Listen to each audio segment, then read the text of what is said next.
Chapter 1. The End. I'll never forget that evening. That was the night I first met the greatest networker in the world.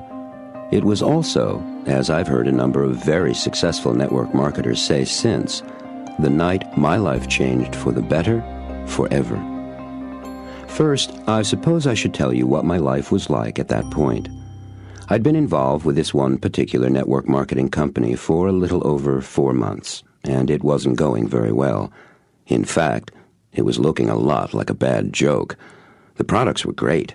Everybody I shared them with agreed with that. But for the life of me, I couldn't get anyone interested in my business opportunity. I was working 30 hours a week, part-time, all my evenings and most of my weekends, and what I had to show for it was a retail profit of $150 to $200 a month. Like I said, I figured it out once. My home-based wave of the future business was earning me a handsome $1.56 an hour, gross. My kids were strangers. My wife was disenchanted and so distant she might as well have lived in Alaska. Clearly, this network marketing business was not for me, nor was I for it. I'd made up my mind. This was my last opportunity meeting. The hotel room was packed as usual. When I walked in, I noticed a particularly large swarm of people gathered around someone in the front of the room. I took aside a distributor I'd met before, pointed to the group and asked, "Who's that over there, with all those people around him?" "Oh," she said, "that's the greatest networker in the world. Would you like to meet him?" "Sure," I said. She took me over. The man in the middle was strikingly handsome, well-groomed, looked to be in his early 40s, elegantly dressed, yet not at all showy. He was clearly successful, and he wore it well. His clothes were expensive, British suit with real buttonholes, great floral tie and a breast pocket scarf, quietly but noticeably picking up the burgundy reds of the tie. And yes, there was the gold Rolex oyster I expected, peeking out from beneath his cuff-linked shirt. I noticed that his shirt was monogrammed on the cuff, but the stitches of the initials were the exact same color thread as the shirt. Subtle, classy touch, I told myself. Just then there was a brief opening in the crowd around the man, and my friend pulled me into the inner circle. The greatest networker was listening intently to what a woman standing directly in front of me was saying, when his eye caught mine. He put a hand on the woman's shoulder and asked her to excuse him for just a moment. Then he looked me straight in the face, extended his hand, and said with a warmth that actually shocked me with its intensity, "Hello, it's really good to see you." He told me his name and asked me mine. Now, normally I'm able to say who I am with ease. Not this time. I stammered. Actually, I stuttered, something I hadn't done in 25 years. His grip on my hand became a bit firmer, and he asked, "How are you doing?" I said something conventional, I can't remember exactly what, something like, "Fine, thanks." And he replied, "Really? Is that true?" Before I had time to stop myself with a polite avoidance of his question, I found myself telling him how I was really doing. He listened to me in a way I've never experienced before. I actually felt him listening to me. It was, well, physical. Amazing. I told him how my business and my life were going.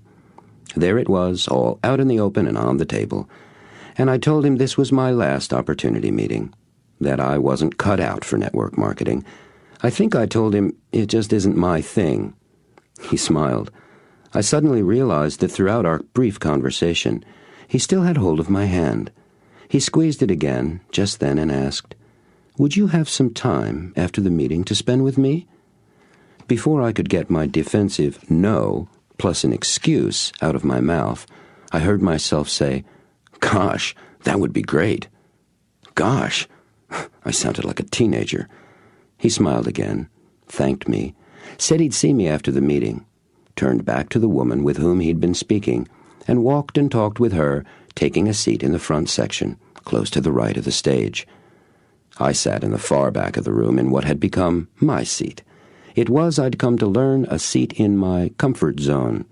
It was a place to hide, and I knew that. After the formal part of the meeting was over, and the groups of new distributors and their sponsors were leaving together, he came up to me where I was standing by the coat rack.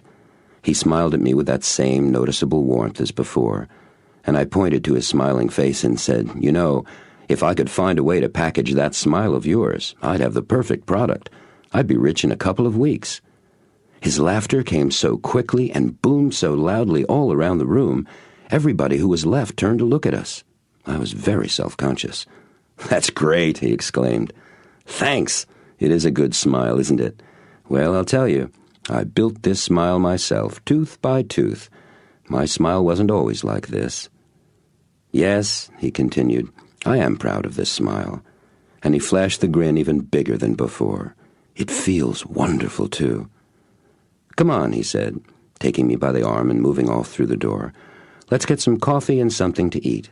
Have you had dinner?" I said I'd grabbed a quick bag of nuts before the meeting. "Trail mix?" he asked. "Something like that," I said. "Got it from the gift shop downstairs." "I've had dinner there myself," he said. "The food and service aren't very good. The selection is limited. It's pretty pricey, too. You know," he laughed, "that gift shop is a truly disappointing restaurant." I agreed, laughing right along with him. It felt good to be with him. He'd certainly changed the way I was feeling in a remarkably short time. "So, what do you like to eat most?" he asked. And before I could say something polite, and not the truth, he added, "It's a sincere question. What would you most like to eat right now?" I took a deep breath and said, "Italian." "Great," he said. "Me too. Can I take you to a place I just love? It's only 10 minutes away." "Your car or mine?" I asked. "Let's take mine," he said. "It's right out front." I don't know what I expected the greatest networker in the world to drive. Something exotic, certainly very expensive. So I was quite shocked when the doorman greeted us and walked us over to open the passenger side door of what I guessed to be a mid-70s Ford pickup truck, painted simply in gray primer, no less. I guess he saw the disappointment, or whatever the look was, on my face. He laughed and asked, "You look like you were expecting something else." Yes, I was. "What did you expect?" "I don't know, a Mercedes, a Porsche, maybe a Rolls-Royce or something." His laughter boomed around the enclosed hotel entrance. This guy seemed to laugh from his toes, not his mouth. The doorman was smiling as well. "Yes," he said, "I've had those, but I like my truck best. You know, Sam Walton was the richest man in America, worth about $24 billion all told. And he drove a pickup. If it's good enough for Uncle Sam..." And he let the rest of the sentence hang in the air. He handed the doorman a $10 bill, thanked him, and said he hoped to see him soon. Then he stopped, as if remembering something, and asked the young man, "How's your business, Chris?" The young doorman, a college kid type, replied, "It's just great, sir.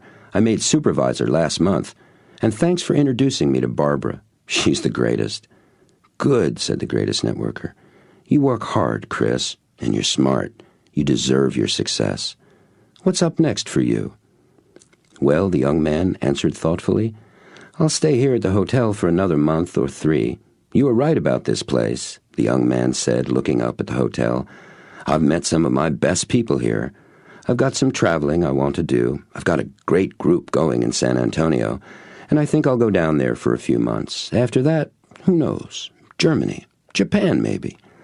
Let me know your plans. I know some people in Japan you might enjoy meeting," said my new friend. "Thanks, I will," replied the young man earnestly, and I could tell by his tone that he would indeed do that. "Have a great evening, Chris," the greatest networker called out as we drove off. As we traveled to the restaurant, we made small talk. Actually, I made small talk. He just kept asking me questions. He asked me where I lived, what part of town, how I liked it, what my neighbors were like, what my house was like, how my kids liked it, and what their schools were like. I don't mean to make it sound like an interrogation. It wasn't that at all. He just seemed so curious, so interested in me, and so easy to talk to. I probably told him more about my life in those 10 short minutes than I'd ever told anyone before. When we got to the restaurant, a uniformed man came out and greeted us warmly, opened my door and asked me, was this my first time at his restaurant? I told him it was, and he said how nice it was to see me and how he hoped I'd enjoy my dinner. and he suggested that if I truly liked great fish, there was an absolutely terrific snapper cacciatore on the menu that he highly recommended. I thanked him, feeling a little clumsy. I wasn't used to such treatment from anyone, let alone from the doorman at what looked to be a first-class establishment. We entered the restaurant with the maitre d' and the greatest networker, appearing to be the very best of friends, and I noticed smiling exchanges passing constantly between my host and an assortment of waiters and customers. As we took our seats, I noted, "You certainly live in a different world than I do." "How's that?" he asked. "Well, everybody is all smiles and warmth and friendship. You seem to know everybody, and they all know you and like you. Do you own this place or something?" Another booming laugh. I was becoming a little less self-conscious about that.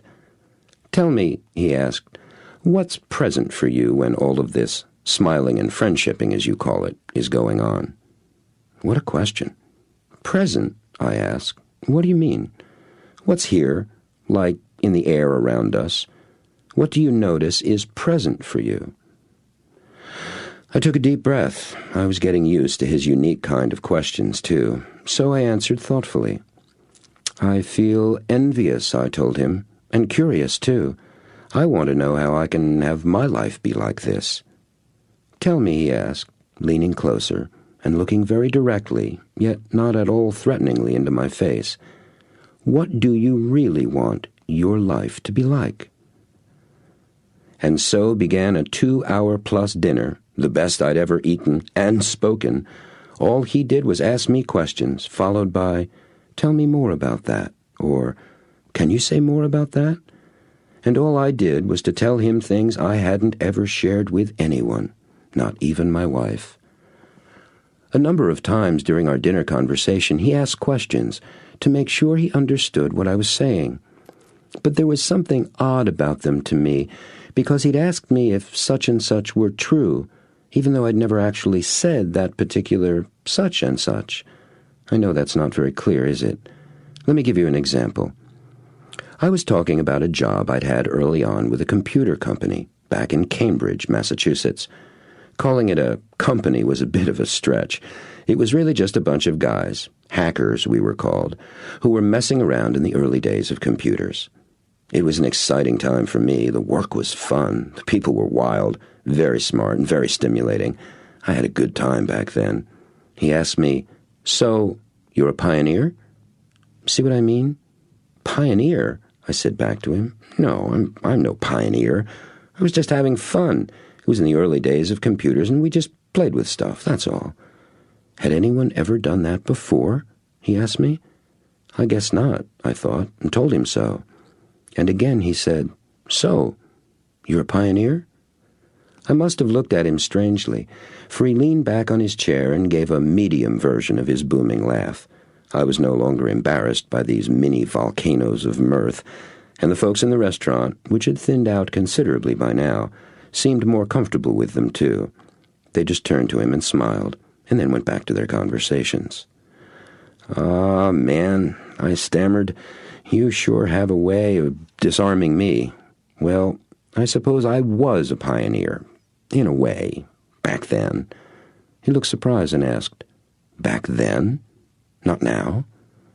Was he unreasonable or what? "Okay," I said, and I let my irritation show a little. "I'm a pioneer. But I seem to have lost my covered wagon." And the moment I said it, I could literally feel what he was going to say next. Something about a vehicle. I was certain of it. But he didn't say a thing. Silence. I was very uncomfortable. At last he asked, "What were you thinking just now?" "When?" I asked him back, a little too quickly. Then I held up my hand and shook my head, saying, "No, wait, I know when. It's just, well, I don't know." "Look, where's all of this going?" I asked him. "I mean, you're asking me questions and saying things to me that nobody's ever said to me before. Things that stop me cold. I don't know what to say to you, or even what to think." He didn't say a word, just leaned forward, ever so slightly, and turned his head to the right and toward me just a bit, as if he wanted to make sure to catch every syllable I uttered. It was an intriguing expression, expectant, as if he were waiting to hear what I'd say next, and empathetic, as if he'd already completely accepted what I said, even though he didn't know what it was yet. It was comforting and disarming at the same time. I felt the air go out of me, and feelings well up inside me. Big feelings, important ones. And I felt suddenly very sad. "I just want to be a success," I told him, emotion troubling my words a little. "I'm so sick and tired of the sameness, of not having the money to do what I want, to give my wife and kids the things they deserve. Disney World," I said. "I want to take the kids to Disney World and the Grand Canyon. I want to be free. I want time, creativity, control. And yes, I do want to be a pioneer again. I love doing that." "But," he asked quietly. "But I don't know how," I answered, and I was certain I sounded close to crying. I've heard all that positive mental attitude stuff 100 times, 1,000 times. It doesn't work for me. Network marketing doesn't work for me, or I guess I don't work for it, something like that. I see other people doing it, lots of them, so I know it can be done. And I know they're not any smarter or better than me or work any harder. It's just that I can't seem to get it to work for me. I try, I really do. I make the calls, run my names list. It just doesn't work. I looked over at him and asked, "What's wrong with me?" He let his head fall back and looked up at the ceiling. He scrunched his shoulders up and down, took a big, long, deep breath, and leveled his eyes on me. "Look, how would you like me to show you how to do this business?" "Are you kidding?" I asked in a voice that had everybody in the restaurant turn and look over at us. "You bet," I exclaimed, holding my excitement down to the dullest possible roar. "Good," he said matter-of-factly. "We'll start tomorrow. Here's what I want you to do." He handed me a piece of paper on which he had written an address. He told me that was where he lived, and to come to his office the next afternoon after I got off work. It looked to be about 90 minutes out of town, so I said I could be there by 6:30, and he said that was perfect. He reached into his briefcase and took out a package, wrapped in a glossy forest green paper.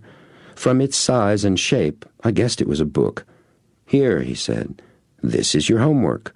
I want you to read this before we meet tomorrow, okay?" "The whole thing?" I asked. "Yes," he said, pretending to be stern, but then he smiled and added, "Don't worry, it's a very quick read." He paid for dinner. I thanked him. He thanked everybody in the restaurant. He drove me back to the hotel where the meeting had been and where my car was parked. This time, I turned the tables on him and asked him all about where he lived, his house, his neighbors. After 4 or 5 of my questions, he turned to me and smiled. "Bright boy, you learn quickly," he said. That felt pretty good. He left me next to my car, said goodbye, and drove off in his truck. I watched him go, watched him long after he'd gone from my sight. Then I unlocked my car, got in, turned the key, and sat there letting it warm up, staring blankly in front of me. The book, I thought, and hurriedly pulled it out from my jacket pocket. I tore off the slick paper wrapping and turned it right side up to read the title.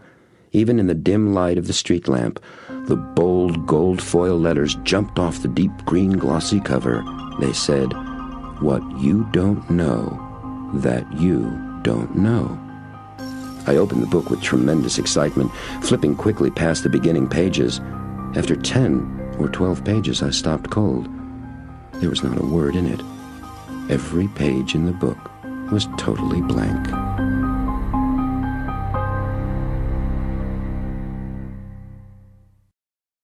Chapter 2. To Speak the Truth.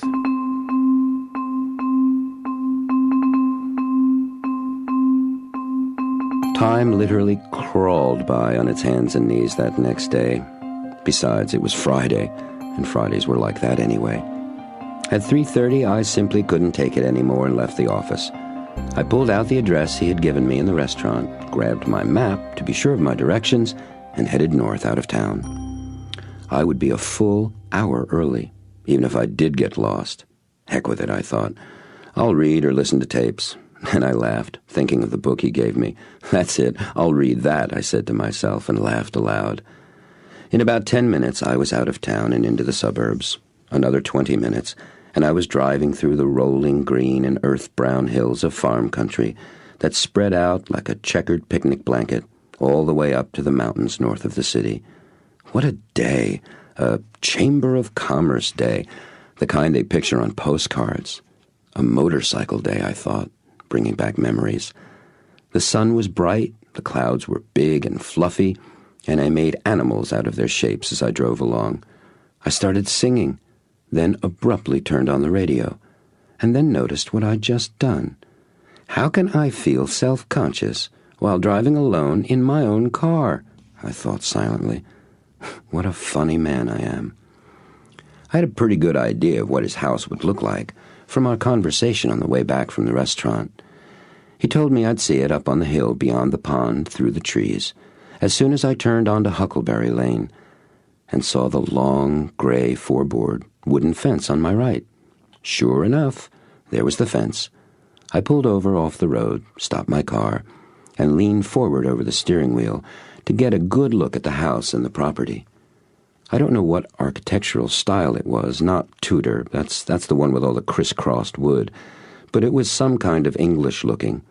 Big, but not overly imposing, although it certainly was, well, more than any house I'd ever visited before. It looked like something you'd see in a Jag or a Rolls-Royce ad in Architectural Digest. This was a card-carrying estate. There were a number of buildings around the main house.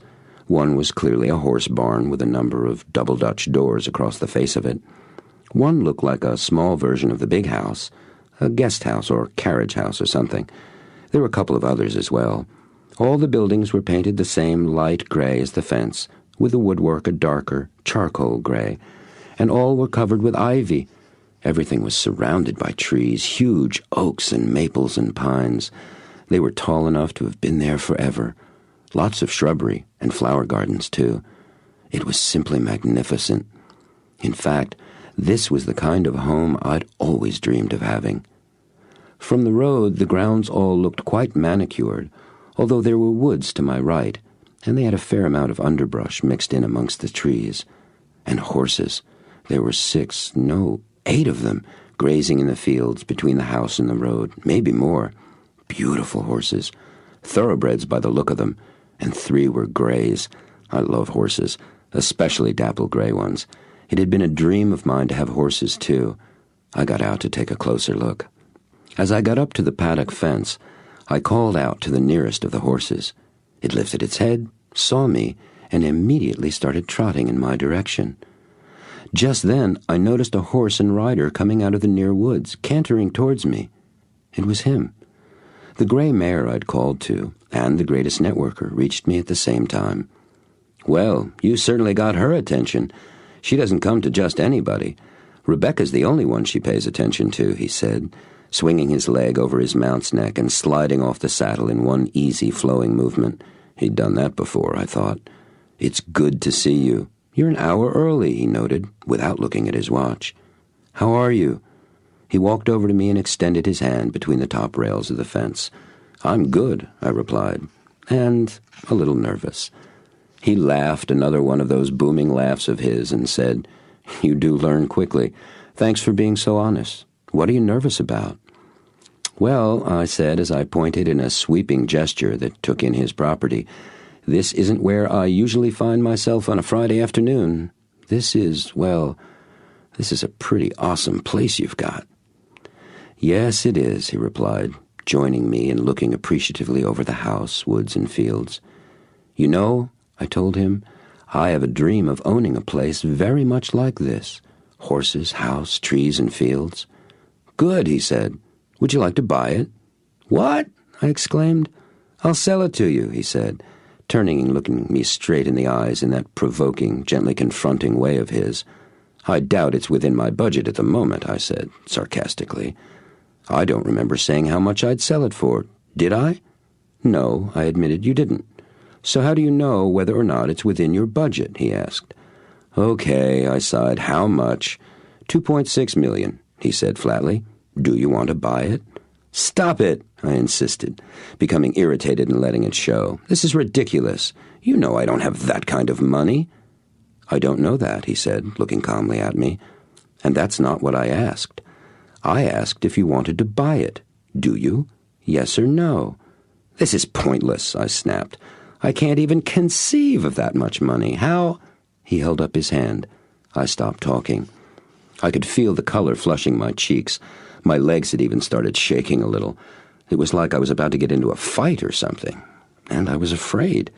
"Yes or no?" he asked again. "Do you want to buy my house?" "No, don't be absurd," I said. "I am not being absurd," he said. "However, you are.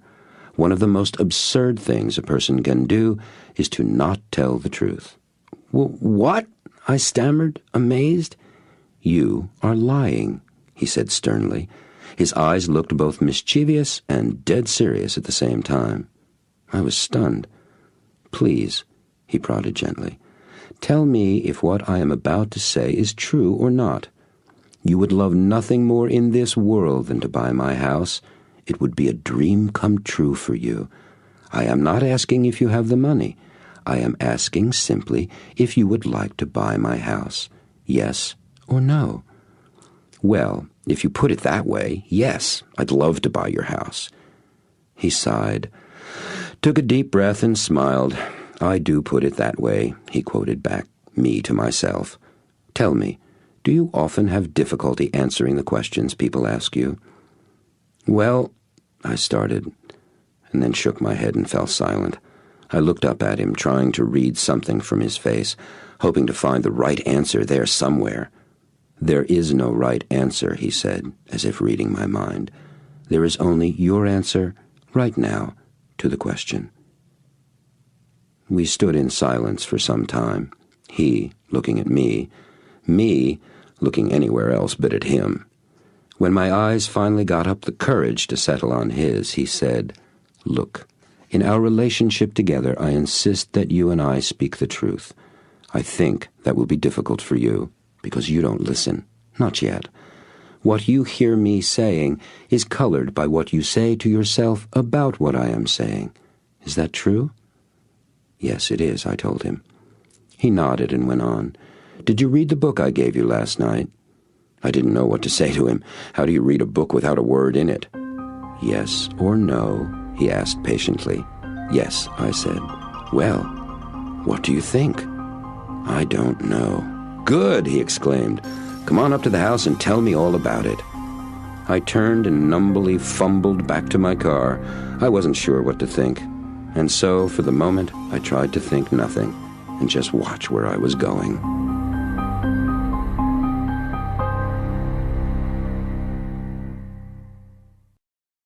Chapter 3. The Secret Revealed.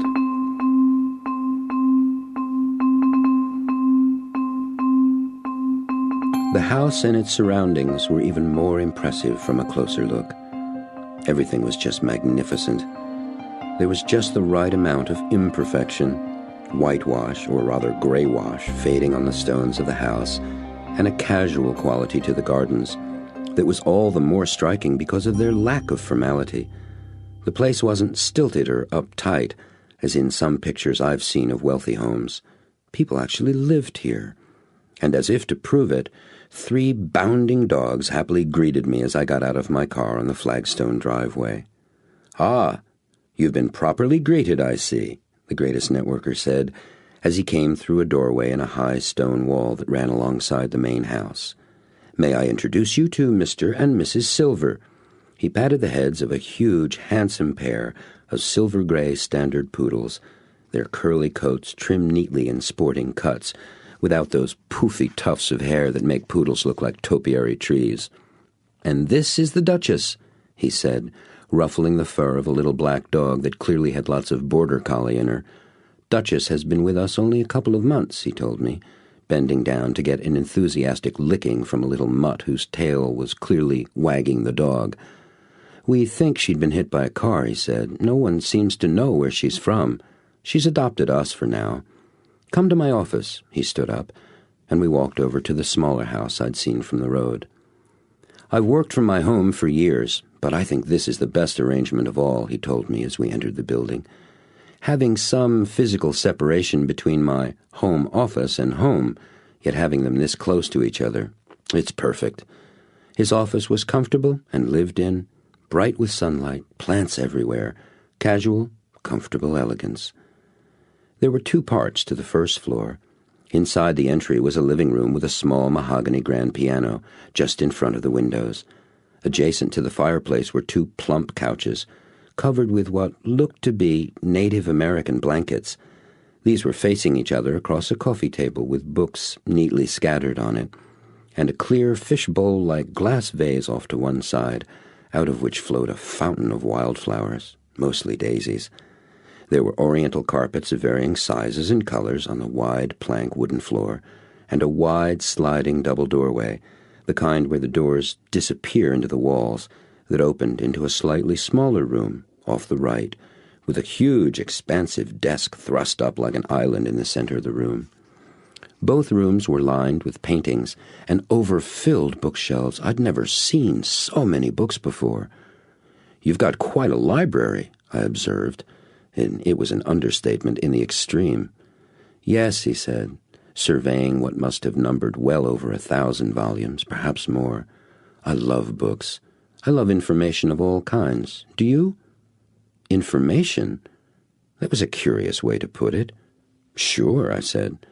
"So tell me," he asked, "what did you think about the book I gave you to read last night?" "What you don't know that you don't know," I asked. "That's the one," he said, sitting down deep into one of the couches. "Of all the books I have ever read, that is the most important book of all."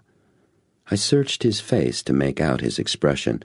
I wondered if he was kidding, if he might be playing with me. He was looking straight at me, wide open, expressionless. I sat down too. "Well, I don't know," I said. "Good," he replied. "Perfect."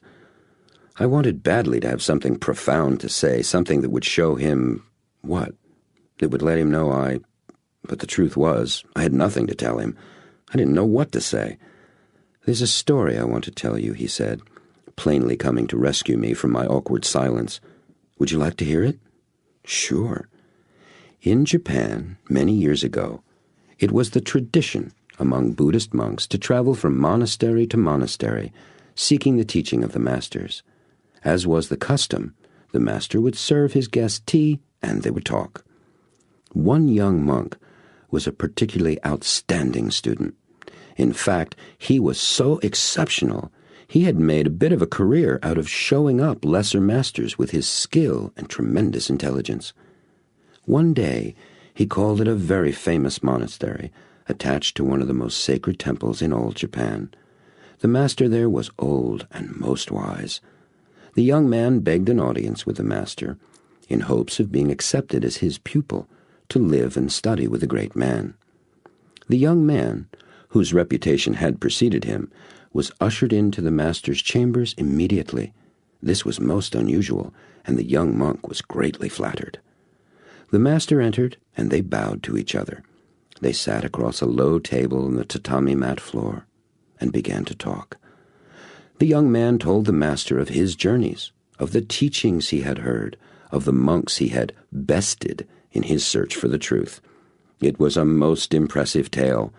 The master listened intently, and acknowledged the young monk many times for his wit and intelligence. A teapot and cups were brought in, and the master began pouring tea for them both. The young man addressed the master.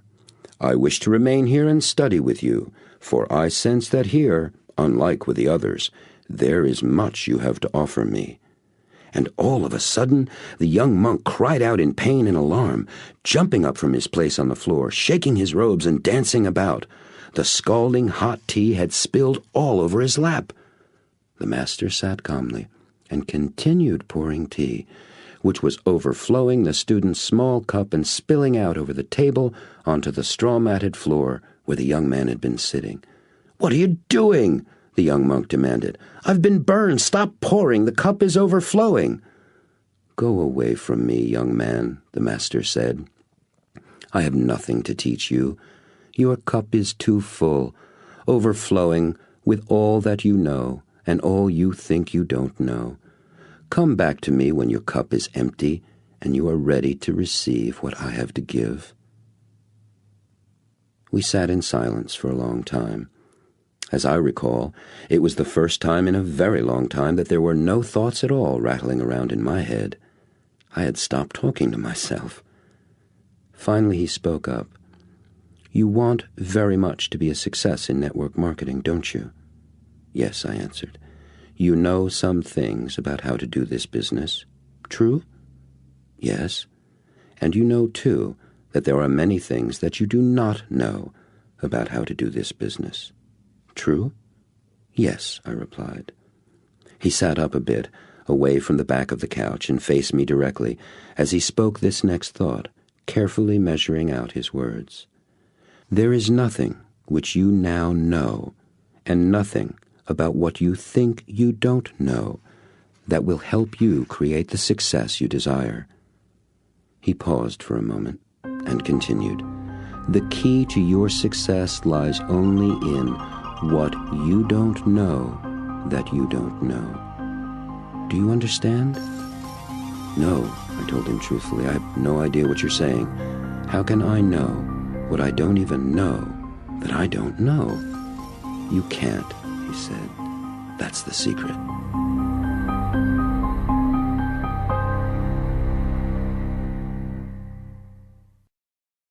Chapter 4. The Silver Screen.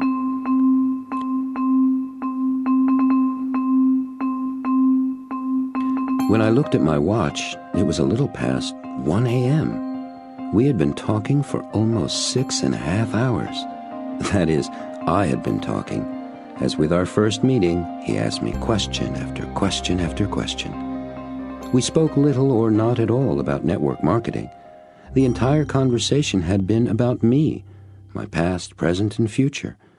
And what was fascinating to me was that I, who always watched the clock like a hawk, had no sense of the time passing. Instead, I was left with a feeling of tremendous peace and freedom. I was light, physically feeling younger than I had for years. It was as if all my worries, my anxieties about my circumstances, and my doubts about the future had disappeared completely. I felt somehow more hopeful and very much alive. 2 parts of our conversation I shall never forget. We spoke about my values and my life's purpose. Throughout our talk, he would ask me if such and such were one of my values. At first, this question threw me. I wasn't sure what he meant. He explained that values, as he was using the term, had to do with those essential qualities that were most important to me, and he used the example of success. Success was certainly an important value of mine, and I said so. Then he asked, "What does success mean to you?" I said, "No, I don't know," he interrupted. "No one but you knows what success means for you.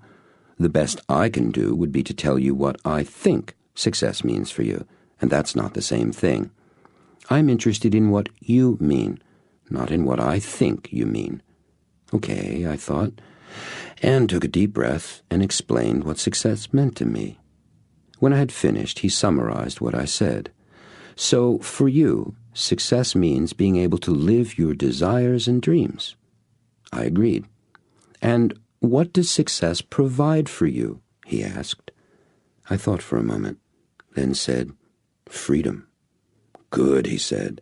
"Values come in pairs, one providing for the manifestation of the other. Just one by itself is incomplete." "Wait," I interrupted. "You mean always? Why in pairs?" I suddenly felt a little self-conscious, as if I'd jumped in too impatiently. I think I actually blushed slightly. "Or were you about to explain that?" I apologized. He seemed to enjoy the interruption immensely. "Great question," he beamed. "Let me answer it with another. Why did God tell Noah to bring 2 of each animal onto the ark?" The look of utter bewilderment on my face must have been quite comical. It drew a good-sized version of his trademark laughing explosion. "Aha!" He wagged his finger instructively, like a professor making an important point. "We need another example, perhaps a more practical one." He continued, still chuckling. Tell me, do you know why you have two eyes? Bifocal vision, depth perception, I repeated from school days memory. Right, very good. It doesn't seem like we'd really need to, does it? Either eye works just fine on its own, but working together as a pair, they add to vision the perception of depth. And here he brought up the mock Professor Finger again, one eye anchors the vision of the other, gives it a reference point. It's the same with your values. One supports the other. Together, they allow your vision to operate in depth. I could grasp the poetry of this, but knew I didn't really understand what he was saying, and said so with my face. That's okay, he assured me. Look at what you were just telling me. Do you see how success and freedom are interrelated for you? I replied that I did. I remembered telling him how much of my life I'd felt trapped, how without success I felt like a prisoner. So you might say, he continued for me, that success for you provides for the expression of freedom, that the one actually gives the other a reference point, a context for its existence. Right, I see. They work together. I was starting to get the sense of what he was saying, and it did truly feel like some sort of sight was being restored.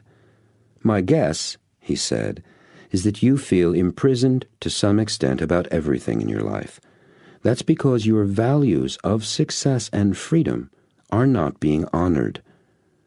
As we continued talking, I discovered other sets of values I had: appreciation and recognition, adventure and fun, communication and power, service and contribution, partnership and leadership, relationship and intimacy.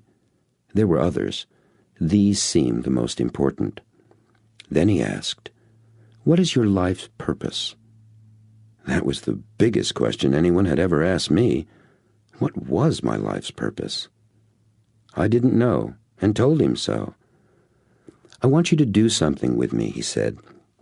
"It's a game I play when I want to know something, but just don't get it yet." I agreed to play, and asked what I needed to do. He told me to close my eyes, sit with my back fairly straight, rest my hands on my legs, and take a couple of long and slow, very deep breaths, relaxing as completely as possible. I did that. Then he said, "What I want you to do now is to use your imagination. I want you to pretend that you're standing in front of a movie theater. There's a big crowd outside waiting to get in. You look up in the marquee, and there, in huge letters, is your name, and it says, 'The True Story of His Incredible Life.' Go on in and take a seat." I did. Then he told me to imagine the lights dimming, the music coming up louder, and the movie beginning on the screen. He had me tell him all about the scenes I imagined on the screen. He kept asking questions about what was happening in the movie, pressing me for details of the events and people I was seeing. After a while, he stopped asking me questions and sat quietly, while I watched that movie of my life continue vividly before my eyes. I have no idea how long it was before I opened my eyes. When I did, he was sitting there smiling at me. He asked, "Well, what was that like?" "That was wild," I replied. "I've never done anything like that in my life." "Great," he said. "What happened?" I described a number of scenes, some funny ones, a few sad ones, from when I was growing up, and a whole bunch of things I'd never done before, but that were in my movie anyway. I was receiving an award in front of a hall full of people giving me a standing ovation. I was teaching or presenting to another group of people who were all tremendously moved by what I was saying. I'd written a book. There were many scenes of me traveling in far-off lands like Japan and China and Russia. It was astonishing how many different and wonderful things were there. "How did it end?" he asked. "It was funny," I told him. "It ended right here, right in this very room. But instead of you sitting there where you are now, I was sitting there, and there was a young woman sitting here where I am now, and I was asking her about her life's purpose." He closed his eyes, and we sat in silence for some time. Then he looked at me and nodded his head up and down. "So, what's your life purpose?" he asked again. "Teaching," I said. "I'm a teacher and a writer, and what I teach people is how to be successful and free. I show them how to achieve their life purpose. And," I added, "I make a profound difference in thousands, even millions of people's lives." I cannot tell you what an extraordinary sensation I experienced as I said those words.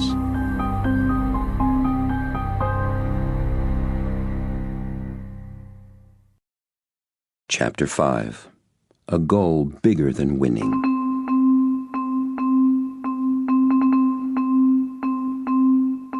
I spent that night in a guest room on the second floor, above the greatest networker's office study.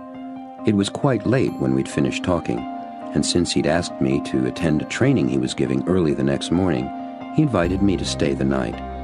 I hadn't brought a change of clothes, a razor, or anything, and was feeling a little awkward about that, and told him so. He told me not to be concerned. He'd take care of it. "Set your alarm so we can have breakfast together at 7. Be comfortable. Good night," he said, and he left. As I was about to get myself ready for bed, I realized with a start that I hadn't called my wife. By now it was well after 1. She would be asleep. I felt a twinge of guilt at waking her up, but I knew it was better to wake her than to have her worry. I found a phone and called Kathy to let her know I wouldn't be home until the next day, that I was going to be an overnight guest of the greatest networker in the world. I got her sleepy voice on the phone and started to apologize right away. She stopped me. She hadn't worried, she said. She knew I was all right. In fact, she was very curious to know what had happened so far, which both pleased me and surprised me a little. And as sleepy as I was, I couldn't stop myself from recounting all my experiences of the past 7 or 8 hours in great detail. She was fascinated and said she was very happy for me. We hadn't talked like this in a long, long time. Interesting, I thought, as I hung up the phone. That was a great connection for Alaska. Perhaps my wife wasn't the one of us who'd been so distant recently. Now, thinking back over our call and all the things I'd said to her, I lay awake in my bed, reliving the day's events one more time. I finally drifted off during a scene in the true story of his incredible life, sitting in a front-row seat, not my comfort zone in the back, of that movie theater. It was that scene where I was standing on a stage in front of a whole room full of people. I woke up feeling more alert and happy than I'd been in years. First thing, very first thing, it was 5:30 when I looked at the clock. The room was chilly. The window had been open all night. And from the sound of it, the birds were having an opportunity meeting in the trees right outside the cottage.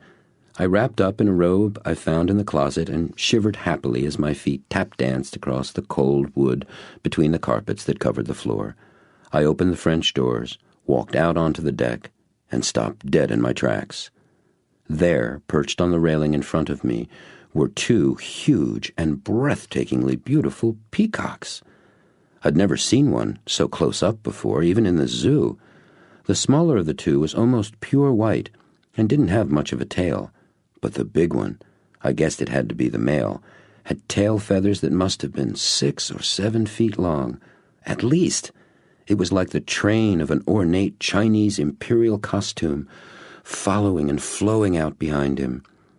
The birds were far less startled by me than I was by them. They sat calmly on the wooden porch railing, moving their heads from side to side and tilting them, as if taking pictures of me from a variety of different angles. I felt a bit intimidated by them and slowly turned to withdraw back inside when I heard a heavy thunk, followed by a rustling sound. I turned back again to see the big male, with full feathers spread out in a wide fan, doing a kind of fast back-and-forth 2-step while rattling his tail at me. It was incredible. I have no intimate knowledge of the habits and ways of peacocks. I wasn't sure whether he intended to attack me or attempt to mate with me or what, so I chose to quickly acknowledge the animal, verbally, for having a magnificent bunch of feathers, and backed promptly inside. Just amazing. I showered quickly and, wrapped again in my robe, went down the stairs. There was a fire in the fireplace. On the couch was a bundle of clothes tied with a bright red yarn with a note on top. It said, "Good morning. Here are some clothes and sneakers for you. Hope they fit. Dial 22 from any phone if you desire anything. See you at 7. Sneakers for a training session. I untied the clothes, which turned out to be a brightly colored warm-up jogging suit, with a white polo shirt and gray rag-wool socks. This was going to be a unique meeting, I thought. I dressed, made the bed, and came back downstairs where I rearranged the fire and added another couple of logs. I settled into the couch nearest the fireplace, after finding a little book on peafowl breeding and management. At 7 sharp, he walked through the door, carrying a large tray. Good day, good day. How are you?" "Superb," I said. "How are you?" "Wonderful," he said. "Have you met Black and Mrs. Peel?" he asked, pointing to the peafowl book next to me on the couch. "The peacocks?" I questioned, and then answered, "Yes, a black-shoulder male and female, peacock and peahen. How old are they? I know he's at least 5 or so by the length of his tail." "You are the quick study," he said. "Black is 15 years old. My guess on Mrs. Peel is, perhaps 2 or 3 years younger. From your reading, you know they can live upwards of 25 years and more. I've never been that close to one before. Beautiful isn't grand enough to describe them." "Yes," he said, taking a deep and obviously satisfying breath. "They are magnificent creatures. Walking flower gardens. Just being around them is a constant reminder for me of the awesome possibility of beauty in our lives, and of my relationship with that creation. Here's an animal," he went on, "that is simply being beautiful. They don't have to do anything. They are beauty. And what's more," he added, with a distinct twinkle in his eye, "it's great fun being a person who has peacocks." He made a motion toward the tray he'd set down in front of us. "Let's eat breakfast." He uncovered a marvelous breakfast of fresh fruit, French toast, and coffee for me. He simply had tea. "You're not eating?" I asked after a rich, juicy taste of a kind of melon I didn't recognize. "No," he said, "I rarely take breakfast. It slows me down. I have a couple of food supplements and 1 or 2 too many cups of tea. Sometimes the family enjoys a big breakfast together, like on Sunday mornings, and I like that too. But I don't usually eat breakfast, or lunch for that matter."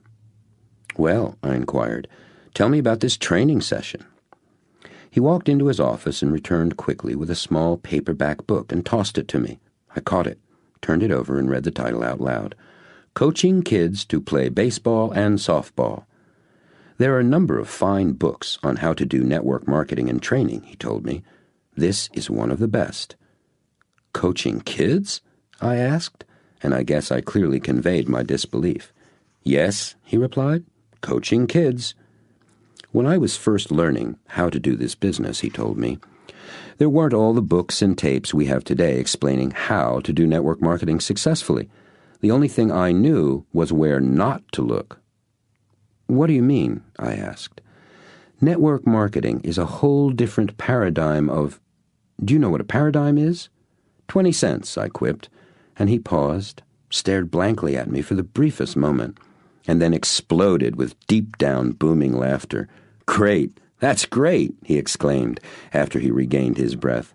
"Pair o' dimes, 20 cents. Exactly. You know how we say, 'Here's my 2 cents,' when we're giving someone our opinion or point of view? A paradigm is just that, a point of view, a way we see things. The paradigm of network marketing," he continued as he stood up and walked around the couch and the room, "is so fundamentally different and distinct from all other paradigms of business that it requires a pretty complete shift from the way we normally view business to appreciate and understand it. For example, in our industry, every single company, no matter how different its products and services are from another's, competes directly with every other network marketing company in attracting people to their business opportunity. That kind of competition, from every angle, doesn't exist anywhere else in any other industry. Do you see that?" "Yes, I do," I said, nodding in agreement and following him with my eyes and ears as he paced round the room. Now, given that unique competitive environment, there is the tendency for individual distributors to offer their opportunity as the best. That's natural, but how they do that is critical. Sadly, most of them only think to accomplish creating the perception of best based on their old paradigm values, being the best by putting down the competition. My dog's better than your dog. That may be fine when it's Ford versus GM, he continued, or when multi-million-dollar fights for market share are being waged over the TV in the beer battles or cola wars. But when network marketing distributors put down other companies, they're also putting down the industry as a whole.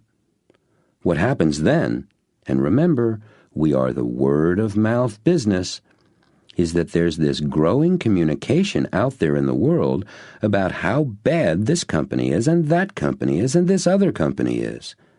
You want to hear an amazing statistic? He asked. I nodded yes. For every positive piece of word-of-mouth consumers pass around, there are 11 negative comments being shuttled about. Just think about that for a moment. For every positive thing that's said about you, your company or product, there are 11 negative things being said. Geometric progression works for us and against us too. So soon, those 11 negatives become 22, then 44, and all the way up into the hundreds of thousands, as one person shares how bad network marketing is with another, and then they tell 5, and they tell 5, etc. You see where I'm going with all of this? He asked. I did, and it was beginning to make me uncomfortable. I remembered all the times I had told some prospect why he or she didn't want to get involved with this other company or that one, that my company was really the only good network marketing company, the only one doing it right. It had never occurred to me that this person might be thinking, why would I want to be involved in an industry where every company but one markets mediocre products, has an unfair compensation plan, and treats their people poorly? In fact, I was now beginning to feel a good-sized chunk of regret for all that negative talk I'd put out into the world.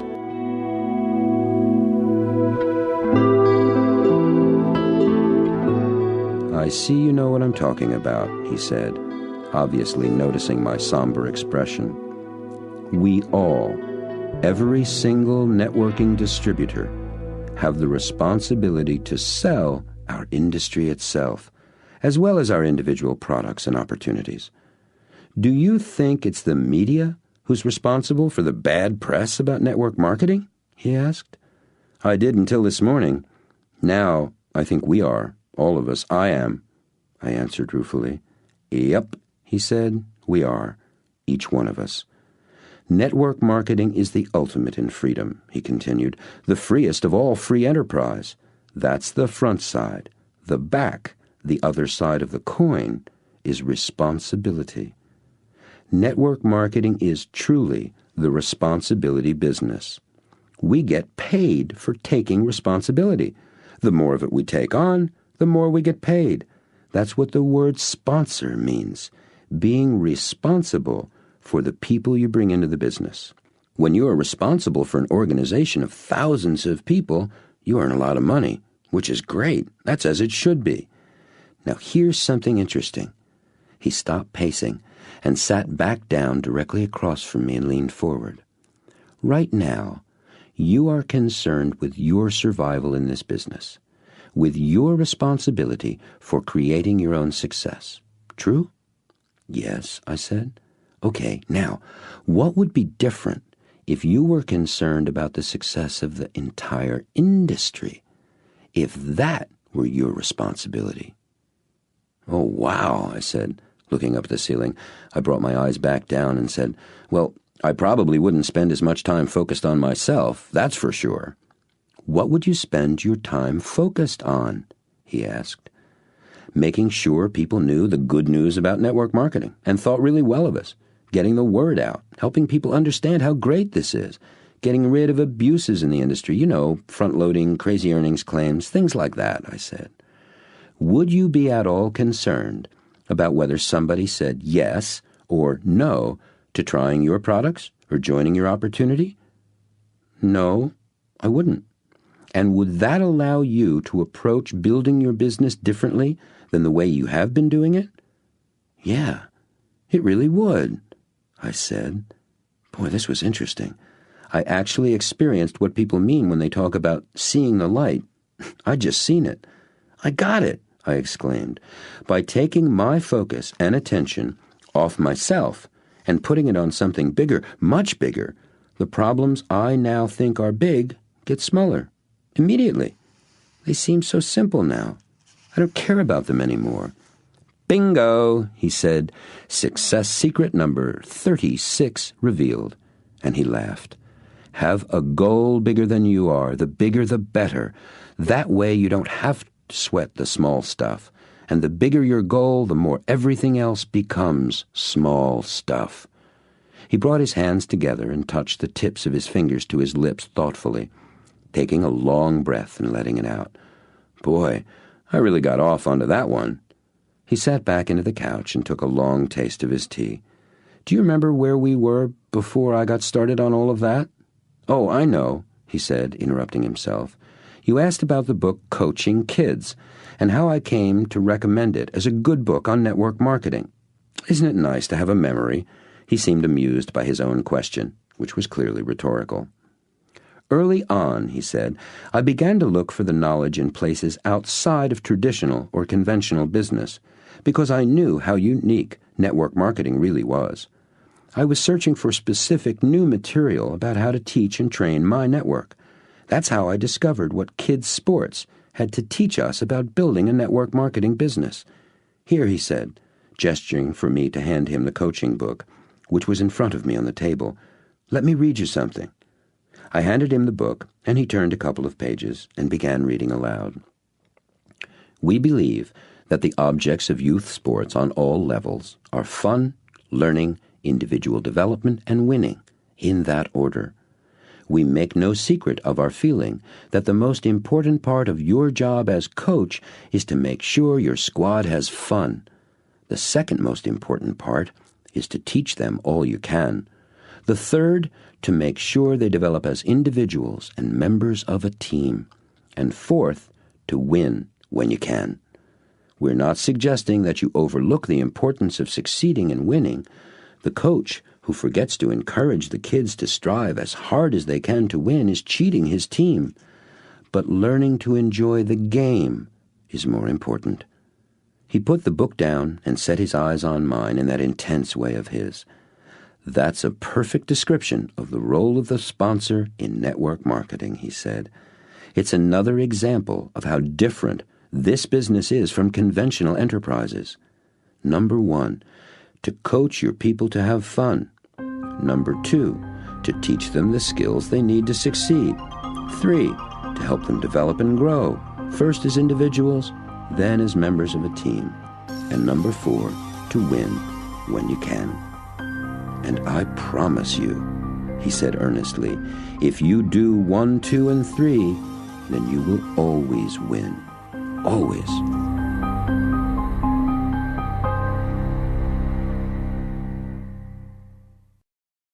Chapter 6.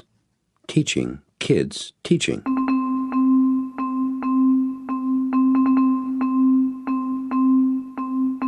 As we drove out to the place where the training session was to take place, I asked him what it was like when he began in network marketing. The first couple of years I was in the business, he told me, I experienced only a little success, at best. I started off like gangbusters. I made up a names list of 250 people. I sent them all a terrific 4-page letter I'd written, included some background articles on the products and their ingredients, along with some reprints I'd come across on health and nutrition, and included a sample of the products for them to try. What a great letter. 209 of them said yes and ordered the products, and I signed up 50 of them as distributors. Not bad, huh? He said, turning quickly to look at me with a broad smile. Not bad at all, I said. Trouble was, he continued, after 4 or 5 months, not one of them, not one, was doing the business. Really? I questioned. What happened? What happened, he told me, was that what I was doing was working beautifully for me and not for them. I thought I was really good, he continued. But in this business, good doesn't count. What counts is being duplicatable, which is precisely what I was not. I had a background in advertising and marketing, so getting people to see value in my products and having them want to try them was easy for me. I'd been doing that for years. Plus, I had a reputation for appreciating quality and having integrity, so my friends and associates trusted me. They assumed that if I thought the products were worthwhile, they were. So they'd try them too, and our products were good, very good. In fact, he was really warming to his subject and seemed to be relishing the memory of his early success. I could persuade just about anyone to try the products, and I could excite many of them to come into the business too. The one thing that was missing, he said, was doing the business in a way that others could easily do too. The only way I knew how to do the business was my way, and hardly anyone else could do that. I was a marketing expert. They weren't. And for 20 years, I'd been involved in natural health and nutrition. Most of them hadn't. So although I was successful individually, I wasn't able to give my people a simple, easy way to duplicate my success. The only way they could have done that was to be just like me. So what did you do? I asked. So what did I do? He parodied good-naturedly. So I failed. He punctuated the punchline with another one of his huge laughs and slapped his knee. It was clear that he told this story more than once, and that for him it got better every time. In fact, he was laughing so hard he pulled the truck off to the edge of the road for a moment, pushed his glasses up with his hands and wiped the tears from his eyes, continuing to laugh at himself and shake his head all the while. Ah, me, this is such a wonderful, glorious business, he laughed. It's so beautifully simple and straightforward. He steered the truck back onto the road and continued. That was my first big lesson in network marketing. Once I realized what was missing in my approach, I set out to find a way to do this business that anyone, of no matter what age, experience, background, talent, or whatever, could do, and more importantly, what anyone could teach other people to do easily and effortlessly. And for that, I found that the kids were some of my best mentors. Ah, so that's where the kids come in, I mused.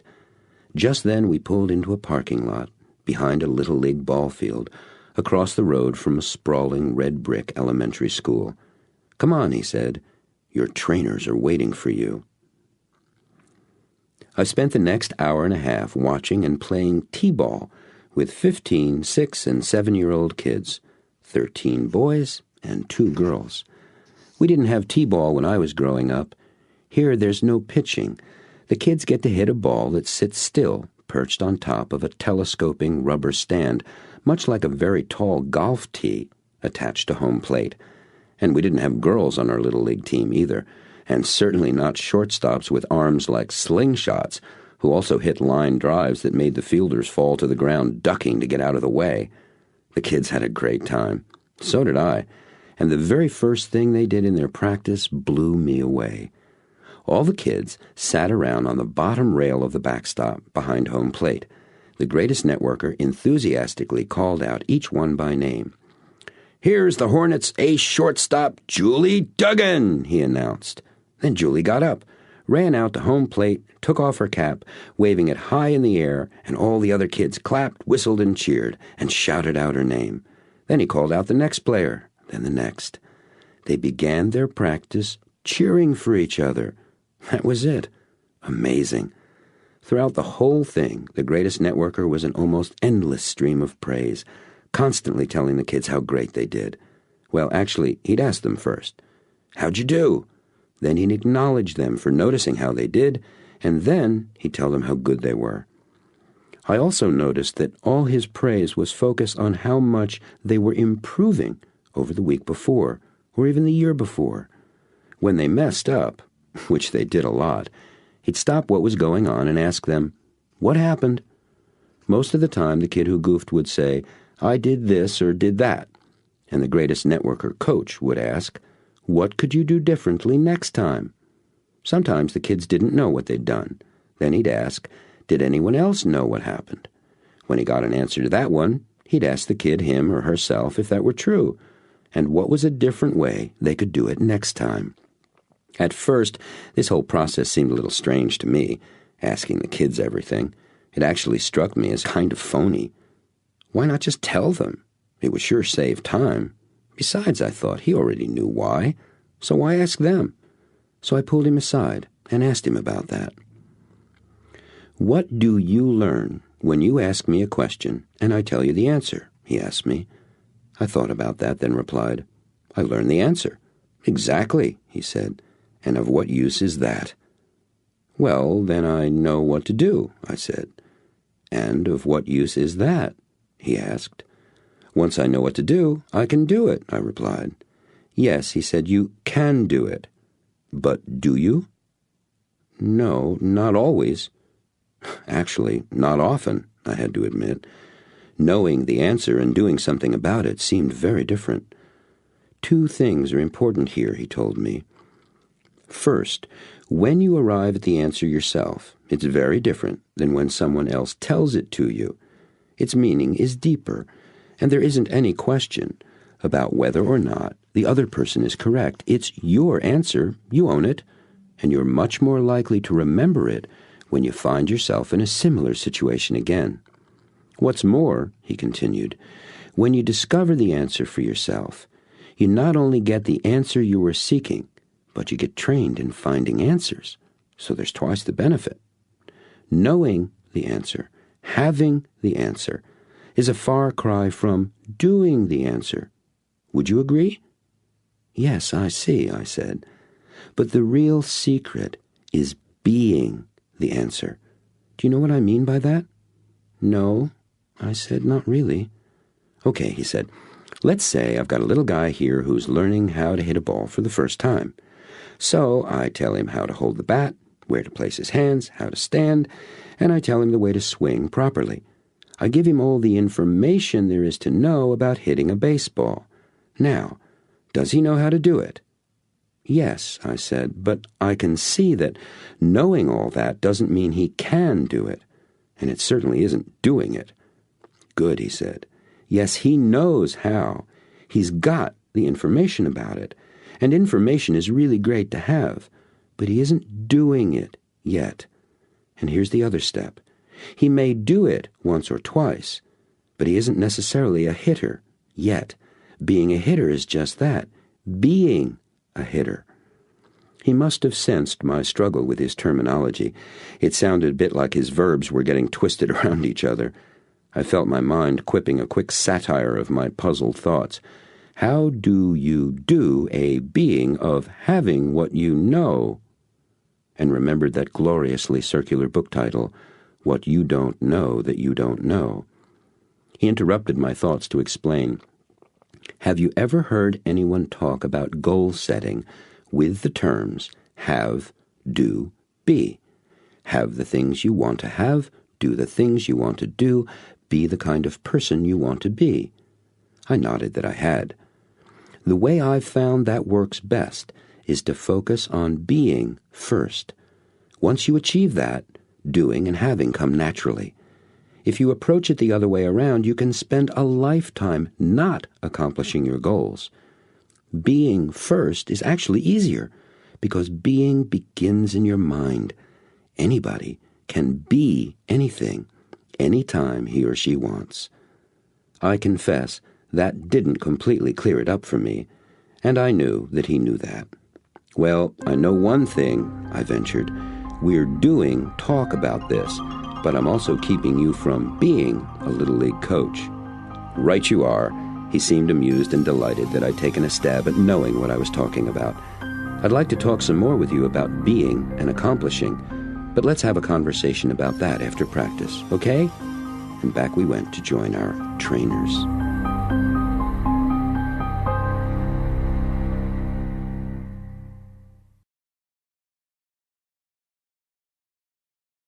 Chapter 7. Asking Right Questions.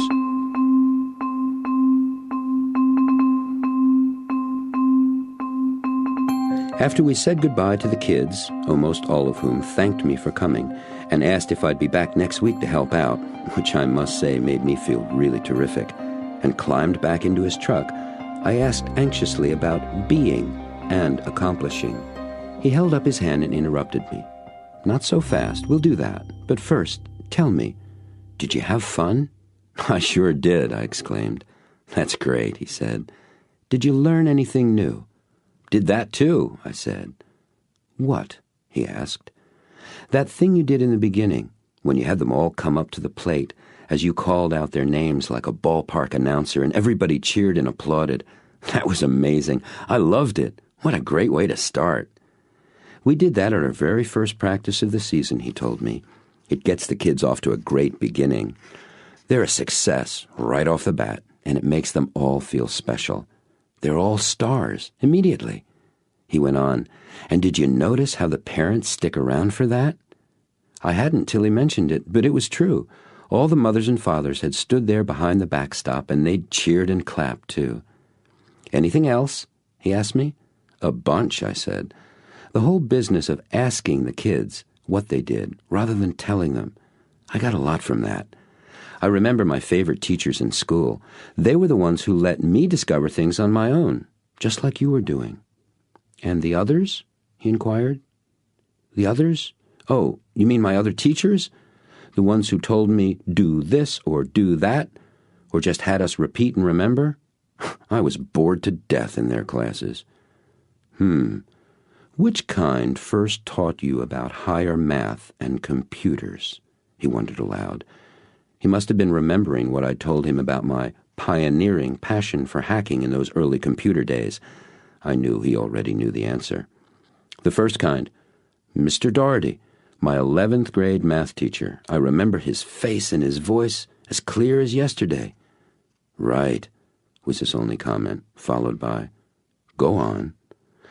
"Let's see.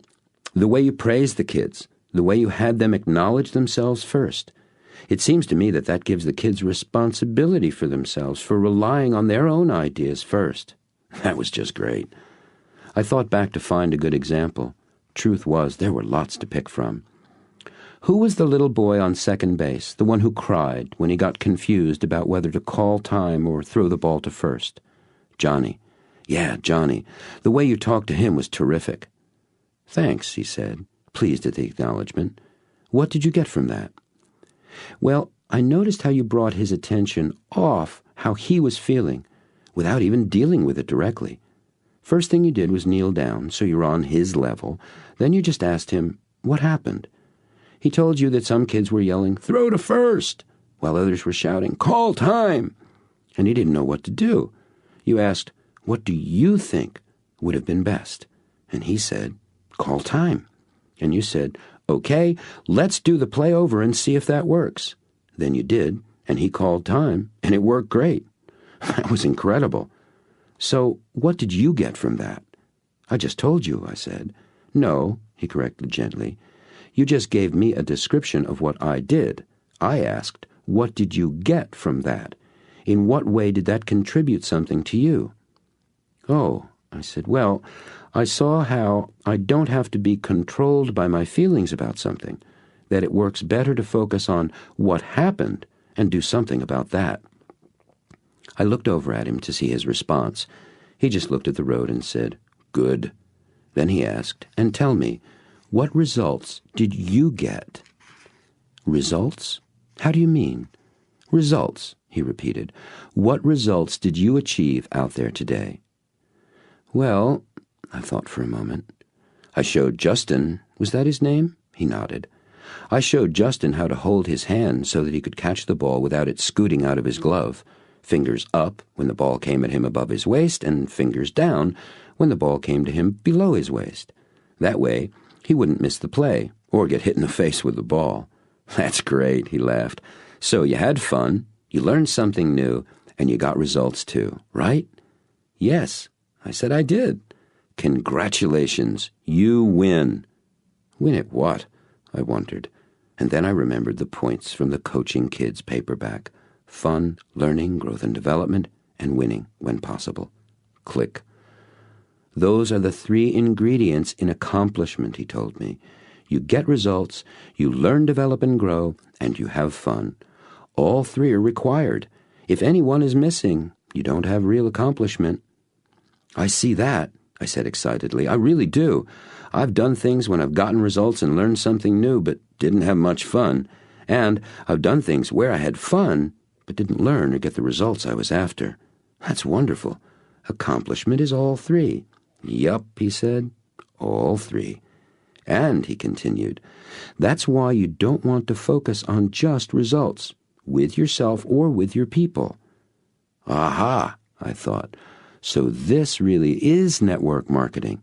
And I flashed on the scene in the movie Karate Kid, where the master teaches his student karate by having him wax a car all day long. Wax on, wax off, wax on, wax off. If you do, the networker coach was saying, you might get the results, but not really accomplish anything. This is vital in building a network marketing business. No results, no check, no learning, you get left behind. No fun, you quit, or burn out and quit. I see that, I said, shaking my head. It all seems so simple and so easy as he explained it, and I told him so. That's because it's just information, he confided. Once you start being that way, once you begin to be accomplishing, then you'll do those things accomplishing people do, and you'll have those things accomplishing people have. So how do I accomplish that? I asked. That, he exclaimed with emphasis, is the $64,000 a month question. Do you know the answer? I asked, very tentatively. Yes, he replied. Will you tell me? I begged. Yes, he said. Silence. For too long. When? I pleaded. He slowed the truck down, turned to me, and made an exaggerated face with his eyebrows arched way up and his eyes as wide as could be. And then he said in an itsy-bitsy cartoon voice, Can I tell you now, mister, huh? Can I, please? I think we both laughed for 2 minutes solid. What an amazing man he was.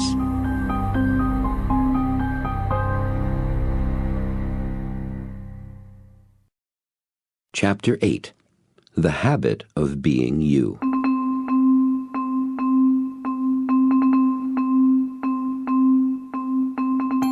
Being. That's what we were going to talk about next. But I had to wait a bit before we get into it. And what a wait.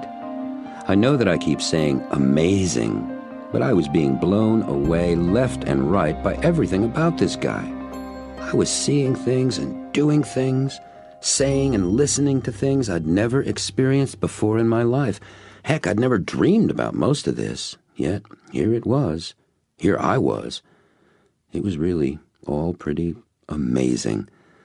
As we climbed out of the truck at his house, he turned to me and asked, Want to freshen up? I said, Sure. And he asked, Have you ever had a Japanese bath?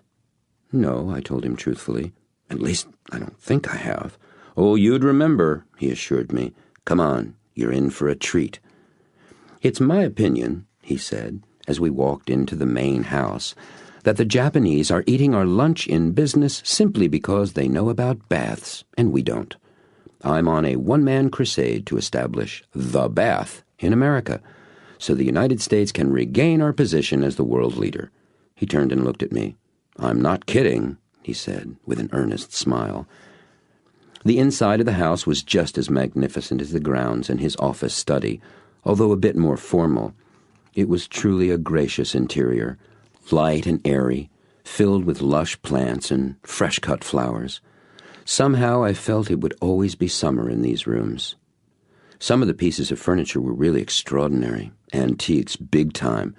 As we passed the wide entrance to the living room, I glanced in casually and stopped dead in my tracks. He walked on ahead of me, but when he noticed I'd stopped, he turned back and asked, What? That, I stammered. Is that what I think it is? Is what you think it is? He asked as he returned beside me. There, above the mantel, in this man's private home, in a magnificent, gilded, splendidly ornate period frame, about 6 feet wide and more than 4 feet tall, was a Monet. Obviously not a copy, an original. My mind literally reeled. In fact, I think my legs did too. That's a Monet, I exclaimed. Water lilies, it's from the water... Oh, what were they called? Nymphes, he replied. And then he let loose with one of those booming laughs of his, the biggest one I'd heard yet. He threw his arm around my shoulder and gave me a very strong hug, laughing all the while. I do like you, he said, trying to catch his breath and recover from his all-consuming laughter. It took a good half-minute. Ah, he gasped, bringing himself together. No, it's not a Monet. It's a me. I painted it. But thank you so much. That was wonderful. I shook my head, again in disbelief, and again amazed. As we continued walking through the house, it was a big house. He told me that he'd gone to art school, even had a Bachelor of Fine Arts degree, and although he'd never painted anything of real consequence before, it was something he'd always dreamed of doing. That painting had been one of his goals for a long, long time. 20 years, he told me. Monet was the artist he loved most. After he became successful in network marketing, successful enough, he said, so that he had the time to do the things he'd always wanted to do but hadn't yet done. He'd purchased a whole bunch of books and prints of Monet's paintings.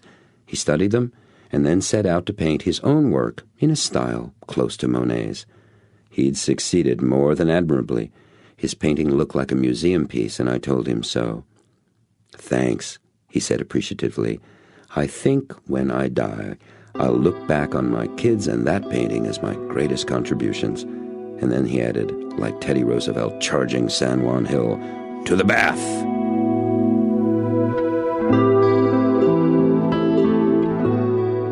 The bathroom, which in this case had nothing to do with being a toilet, was remarkable, as I expected. It was walled and ceilinged in wide plank, highly polished, dark red cedar boards. What wasn't wood was glass, 2 huge glass skylights, and a large glass window that extended the whole width of the room. The room was filled with a number of monster-sized and lush green hanging ferns and ivy. The entrance to the room was a small foyer, with benches and hooks for hanging our clothes. He told me that the bath was traditionally done in the nude, by men and women alike, but if I minded, I could have a bathing suit, and he'd wear one as well. I said that I was a purist at heart, and I'd do it as it was meant to be done. The first half of the bathroom was covered with closely placed cedar slats, with a subfloor and drain beneath. There were 2 tubs. One was raised up and steaming, about 3 feet high, and the other was set into the flooring, square-shaped, made of marble, I thought, and probably about 3 or more feet deep. Part of the floor was a rock garden, similar to those in pictures I'd seen of those tranquil Zen temples in Japan. The sand was raked in straight lines and swirling patterns. It was not the kind of place on which you put your foot. He motioned me to sit down on one of the small stools that was facing the wall, off to the side of the taller tub. On the wall were 2 sets of hot and cold water taps. One had a central spigot, and the upper one had a shower head attached to the wall by a snaking, flexible hose. Beside the stools were wooden buckets that held probably about a gallon of water each, had a kind of crude, handmade ladle inside. He filled his bucket up with warm water from the tap on the wall, dumped it over his head 2 or 3 times, and told me to do the same. Then he picked up one of those natural sponges, squeezed some clear liquid soap from a tall white bottle, and tossed the bottle over to me. He began to soap himself all over with the sponge. It's interesting that we Westerners climb into the tub first, he said, then we soap ourselves. The Japanese taught me to do it the other way round. They have a number of reasons for that. It saves water. You don't have to keep filling up the bathtub with fresh water all the time. And knowing the Japanese, I'm sure it has to do with being respectful of other people, and of the water as well. After all, only a gaijin, oblivious and disrespectful of other people, and of the water, would get into a tub all dirty. Gaijin? I wondered aloud. Gaijin means foreigner in Japanese, he told me. But in my opinion, the essential translation is barbarian, The Japanese really think that they are the most refined culture on earth, and that all foreigners are barbarians. He laughed. Especially Americans. And with good reason, he added. We don't bathe nearly enough. When he had finished soaping from head to toe, he filled up his bucket again and rinsed himself off at least a dozen times. I did the same. Then he stood up and said, Now, a Japanese bath is very hot, much hotter than you are probably used to. I like hot baths, I protested. Please trust me, he insisted. This is very hot. I suggest that you use the shower and make it as hot as you can stand it by turning the temperature up gradually. Then you'll be able to come and sit in the tub. I said that I'd really like to try the tub directly. He shook his head and smiled, said, Be my guest, and stood aside with a gallant gesture of his arm as I walked up, climbed to the side of the tub, and stuck my foot in. No sooner had I done that than I pulled my leg back out as fast as possible. He just looked at me, no expression. I think I'll do as you suggested, I admitted, sheepishly waiting for his, I told you so. It never came. He just said, Good, and went over and sat slowly, almost reverently down in the tub. The water came all the way up to his neck. After I'd come as close as I could tolerate to scalding myself with the shower, I joined him in the tub. Boy, it was hot. But the shower helped a lot. At least now I could stand to get in and sit down inside the tub. Don't move, he told me. The trick is to sit stone still till you get used to it. Slowly, I adjusted to the temperature. I had closed my eyes and fought the heat at first. Now I was being melted, literally, into a state of peace and pleasure.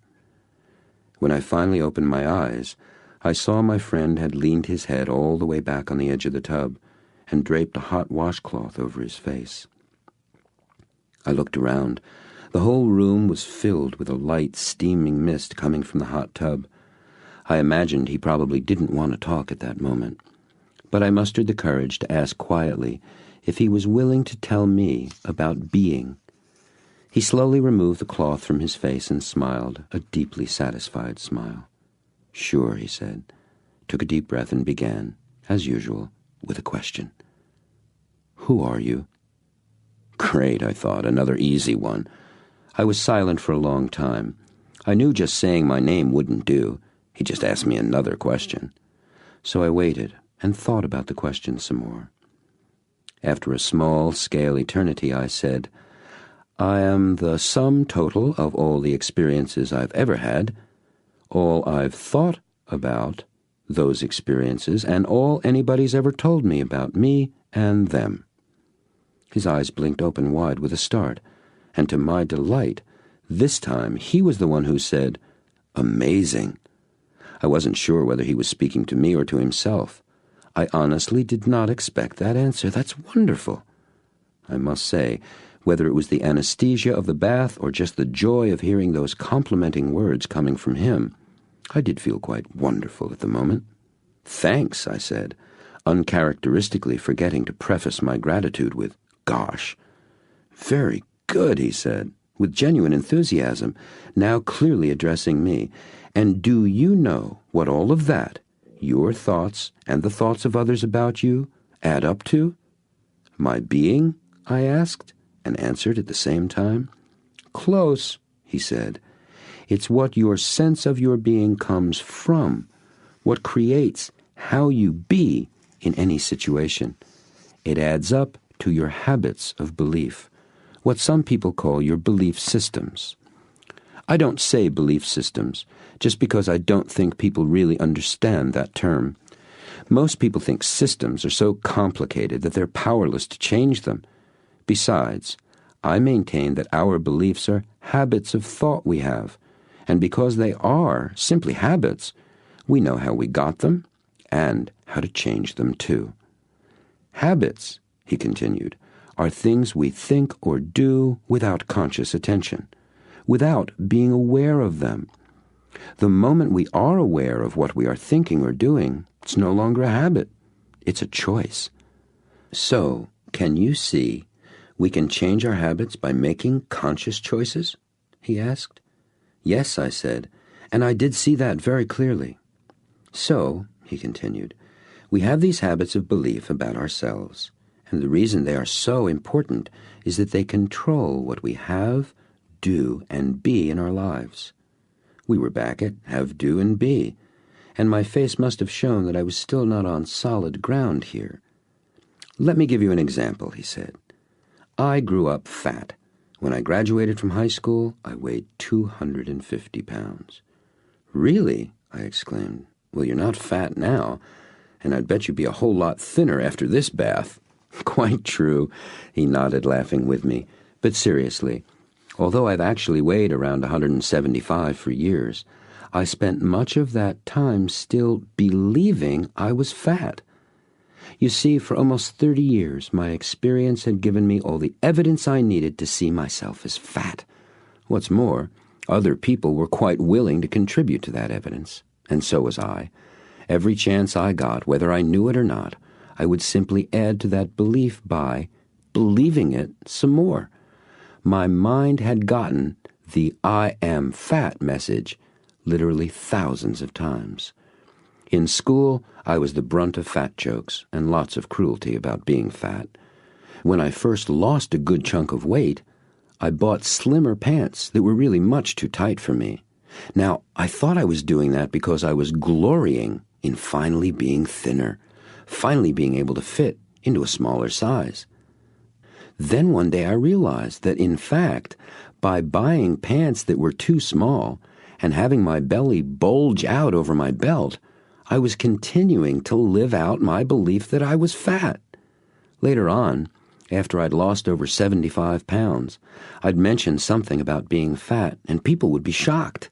They'd tell me how great I looked, how thin, and it took years of that kind of input, but eventually I began to replace my habit of believing I was fat with one where I truly believed I was at last thin.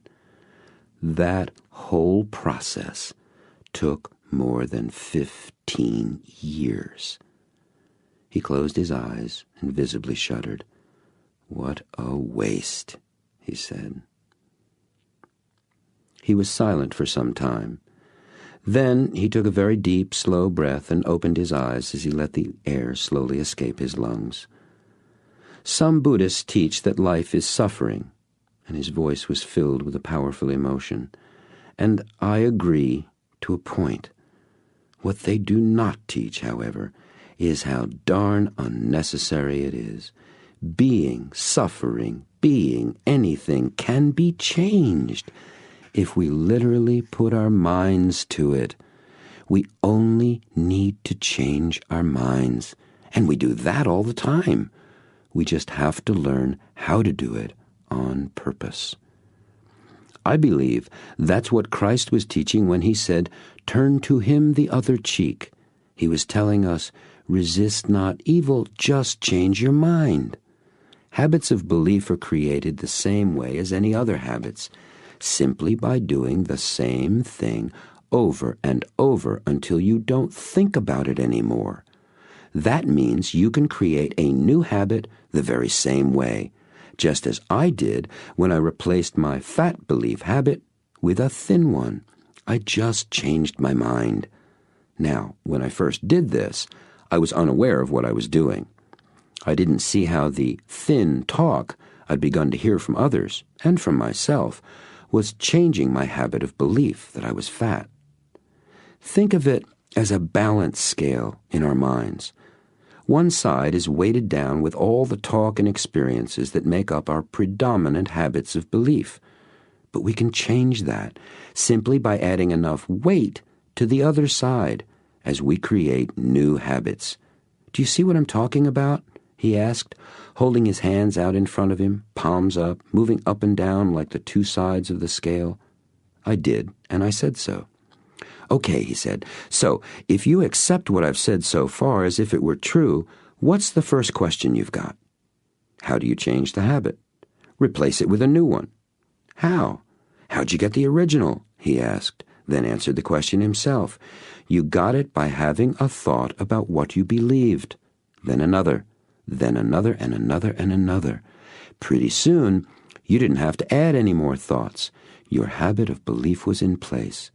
You just kept it there, sustained it, reinforced it, every time you added some new input, some experience, something you said about that, something someone else said to you about it, that agreed with or could be added to that existing habit of belief.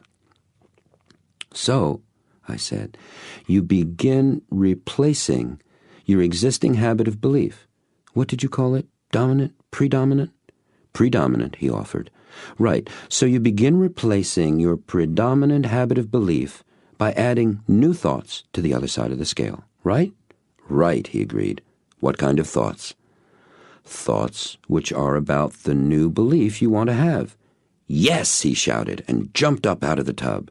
He turned to me like someone exaggerating a symphony orchestra conductor, with his arms moving back and forth to some grand unheard marching music, and he pointed his fingers at me as he spoke, keeping the imaginary beat with his words. And so, point, point, I say that you, point, point, point, have the habit, point, point, point, of being hot, point, point, point. Well, come on, he laughed. We'll change that one right now. And before he'd finished saying right now, he jumped into the other tub, where he ducked completely under the water and stayed there. After a good 10 seconds or so, he shot up out of the water with a great whoosh, exclaiming, "Whoop, whoop, whoa, ooh, yes! Come on, get in here," he demanded as he jumped out. I did as I was told. It was freezing. The entire tub was pure ice. No, colder. It was below zero. "Wah!" I screamed out and jumped out of the tub. As I rubbed the water from my eyes, he threw a towel at me. "Great, huh?" I think he was asking me, but I wasn't very clear about it. All I remember at that moment was me jumping around and squeaking, "Ooh, ooh, ooh." "Wow," I said. I hadn't done that since boys' camp. "Wow," I said again. "Whew." "How do you feel?" he asked, having just finished toweling himself off, wrapping the towel around his middle and tucking it in. "Great," I said. "It feels invigorating." "Do you do this often?" I asked. "Every day," came the reply. "I can't think of anything better for your body, or for your mind. I'm actually 97 years old. How do I look?" And he laughed another of his boomers, only this one seemed deeper by an octave or two. "You look great, old man," I quipped back. "Hey," he said, as if remembering something special. "Would you like to meet my family?" "You bet," I said enthusiastically. I wondered about where they were. "Me too," he laughed. "I haven't seen them since yesterday afternoon, before you arrived. Let's go find them."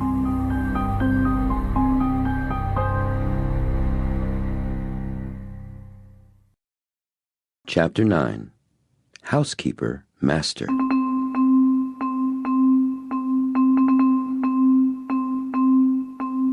As we left the Japanese bath and entered the small dressing foyer, I noticed that the clothes we had worn were gone. In their place were two neatly folded piles of clothing. One was my own, which I'd worn on Friday, now clean as new. I began to dress. My friend had just put on a faded denim work shirt, and then he unfurled what looked to be a big scarf or a shawl. Odd, I thought. "What's that?" I asked, pointing to the large piece of brightly printed fabric he was holding. "It's a sarong," he said. "They wear them in Thailand and tropical islands like Java and Bali." "It's beautiful," I commented.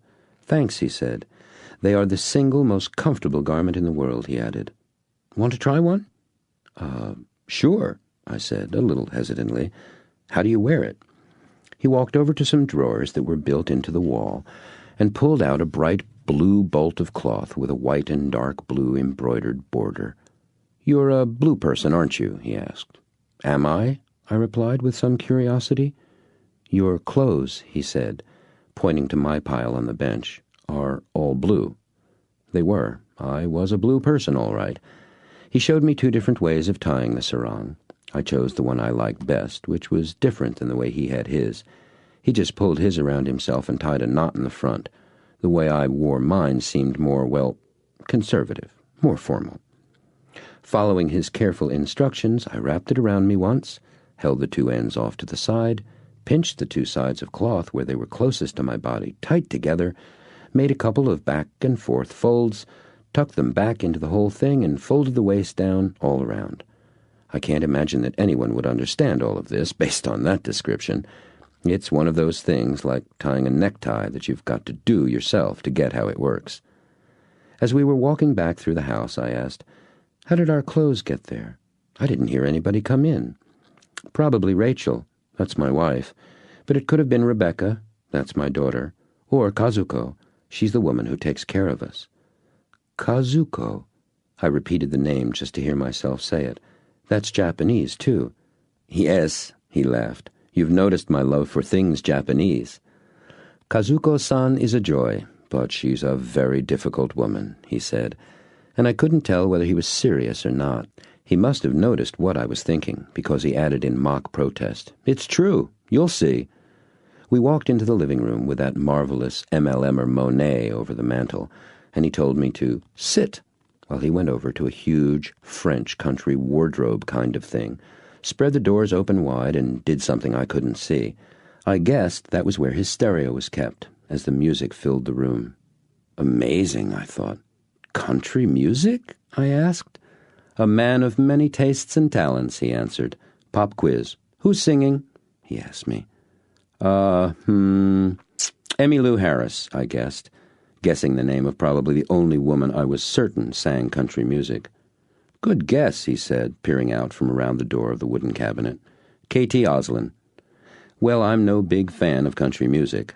More so by ignorance than by choice. I've never listened to it much. I figured it was for a different kind of person than me. I know that sounds silly, but that's what I thought, till then at least. Frankly, K.T., whomever she was pretty good.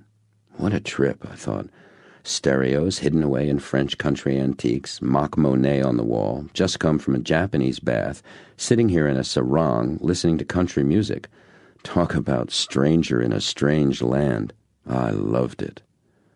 "Ah, Gaijin-san, no rock and roll today? But I like it so much," said a strange new voice from the other side of the room. I turned to see a small Japanese woman with her extraordinary long, straight black hair pulled back in a ponytail and dressed in a brightly colored warm-up suit, no less, bowing to me, her hands on her thighs. She leaned forward and smiled. I had absolutely no idea how old she was. 30, 35, maybe more, maybe even less. There wasn't a line or wrinkle on her lovely face. "Uh-oh," said my host, as he closed the doors of the wardrobe and turned to face the woman. She danced down the steps and marched over to me in long strides, almost bounds, which I never would have expected from such a demure Oriental woman. Stuck out her hand and said, "Hello, I'm Kazuko. It's a pleasure to meet you." And this time there was no hint of an accent of any kind. I said hi, and added that it was a pleasure to meet her as well. For a moment I felt I was groping for words. Were you the person who set my clothes out for me?" I asked her. "Like a ninja, right? Sneaking around, lighting fires, delivering clothes," she said and laughed with twinkling eyes. I liked her right away. "So, Gaijin-san," she turned and said to my host, "may I bring you something? A drink, perhaps?" "Would you like something? Anything?" he asked me. "What are you having?" I asked. "I'd really like an iced tea," he said. "Is that okay? We have soda, juice, all kinds of things for you. What do you want?" I said, "I'd love an iced tea, too." And immediately, Kazuko clapped her hands twice, as if she were in a restaurant, and spoke loudly, "Bobby-san, iced tea for 3 in the living room, okay?" And from some deep recess of the house I heard a distant, "Okay, be right there." "I take it you have graciously consented to join us," my friend said, bowing lightly to Kazuko. "Only to pour your drinks and make sure you do not fill the young man's mind with too much silliness," she replied, returning his small bow. "I told you about her," he smiled at me. We talked a little, the three of us. I noted she had called him Gaijin and asked her why. She laughed and said it was a joke between them. He was actually, she said, one of the few Americans she had met in Japan who seemed appreciative and comfortable with Japanese customs. But, she added, It was also her way of keeping him in line. She was a delightful woman. The tea arrived, carried on a tray, by my host's son, Bobby, a good-looking little guy whom I imagined to be about 10. After he'd introduced himself to me, and me to him, his father asked if he wanted to stay, but the boy said, "No thanks." He was in the middle of a project, he explained, and he'd see us all later. He started to leave the room, then turned and asked me if I was staying for dinner. His father asked me, "Would you like to?" I said, "Sure," and Bobby said, "Great. See you later." Then his father asked, "What's the project, young son?" Bobby took a step back into the room and said, "I'm making a terrarium." "For school?" his father asked, leaning his head back as far on the couch as possible and looking at the boy upside down. "Nope," said Bobby. "For Mom." "Want some help?" his dad asked. "Sure," Bobby replied, and I could see he was pleased at the prospect. "But I thought you guys were talking business." "Nope," replied my host. "Life. Anyhow, I don't remember asking you what you thought about what we were doing." "Dad," the boy responded in mock complaint. "So, me to you, yes or no?" his father shot back. "Yes, you. Now, greatest dad in the whole wide world," Bobby said as he quickly knocked the pillow his father had thrown at him safely off to one side. He then stopped to pick it up in the same motion and toss it back with a perfunctory "Here!"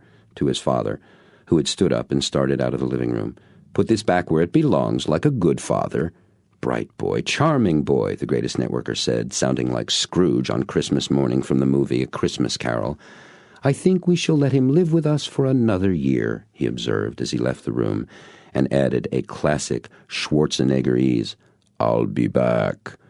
"Kazuko-san, take care of my friend, please," he said over his shoulder, scooping Bobby up off the ground and carrying him off down the hall to the sound of the boy's protests and the kind of laughter that can only come from too much tickling. I turned and asked Kazuko how she had come to meet the greatest networker and to live here with the family. "I met him in Japan. How long ago?" she asked herself out loud. 9, 10 years now, maybe. He was starting up network marketing efforts in Japan, and I met him in his very first meeting there. I was working as a housekeeper in the home of a wealthy businessman and his family. I cooked, cleaned, and took care of the children. It was an unusual family for Japan, very Western in many ways. Both the mother and father worked. They had been educated in the United States. In fact, that's where they met and where I met both of them. "Were you all at the same school here?" I asked. "Yes," she said. "The father was doing graduate work in business, MBA. His wife was in international law, which was unique for a Japanese woman back then. Still is today, I imagine." "What college?" I asked. "Yale," she said. "What were you studying?" "I was on a cultural exchange program where drama majors were sent back and forth from Yale to Tokyo University," she answered. "That seems odd to me," I told her. "You went to Yale and then went back to Japan and became a housekeeper?" Kazuko laughed. "Yes, I'm sure it does. But truly, I am very happy keeping a house and being part of a family. My children are grown, with children of their own now." I hope she didn't notice the expression of shock that must have darted over my face at that revelation. "And I am very devoted to this family. I've adopted them." "Kazuko, may I ask, how old are you?" I offered tentatively. 56, she said. I told her I found that very hard to believe. She smiled and thanked me for my charm and good manners. We continued to talk. I have no idea for how long. She was one of the easiest people I had ever spoken with. So natural, so effortless to talk to. She told me about when the greatest networker first came to Japan, about that first opportunity meeting, and how very excited she had been at the prospect of working with him. She'd learned about network marketing while in the United States, she said, and had always thought it was a perfect business for Japanese people. Other companies had come to Japan from America before, but most of them hadn't made the kinds of changes and adjustments in the products, how they were positioned, packaged, and presented, or in the business opportunity that would reflect the unique needs and wants of the Japanese. But his company was different. He had done his homework. She told me that first meeting had lasted for 6 hours. The formal presentation had lasted only about an hour and a half, but everyone had stayed asking questions about network marketing, about how it was done in America, and about how the greatest networker thought it could best be done in Japan. Kazuko told me that the meeting had turned into a seminar on network marketing, that my new friend had simply answered every question they asked, and that he had showed and told them all of his ideas about how the business worked best. There were a number of people there who were already involved with other networking companies, and he'd help them too, showing them new ways to offer their products and build their businesses. People were amazed, she said. They had never met someone who was so knowledgeable and so willing to share his secrets. A few people with other companies asked if they could sign up with him, but he actually discouraged them. He told them to stay with what they were doing and offered to help them wherever and however he could. It was a remarkable evening, she told me, and then she added, "It certainly changed my life." "How so?" I asked, thinking of how I felt about, was it just this past Thursday? It already seemed weeks ago.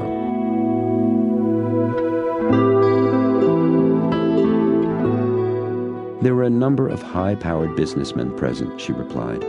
Each one wanted to be in charge of Japan. He was very gracious to all of them, but he asked them, please, to wait. He explained that his company's president would arrive the following week, and that he would be the one to decide exactly what structure they would use and who would direct what efforts. Almost everyone made an appointment to meet with him. I'm sure everybody there wanted to make his pitch to be Ichiban, the #1 distributor. I stayed until the very end of the meeting and waited until there was no one else left. I went up to him and said, "Have you scheduled any time to see Japan?" He told me that, in fact, he had set aside the next 3 days for that very purpose. I asked if he would permit me to be his guide, and he said he'd love that. So, the next morning, bright and early, we met at his hotel for breakfast. It was a whirlwind tour. As she spoke, Kazuko actually seemed to re-experience some of the exhilaration as well as the exhaustion of the trip she was describing.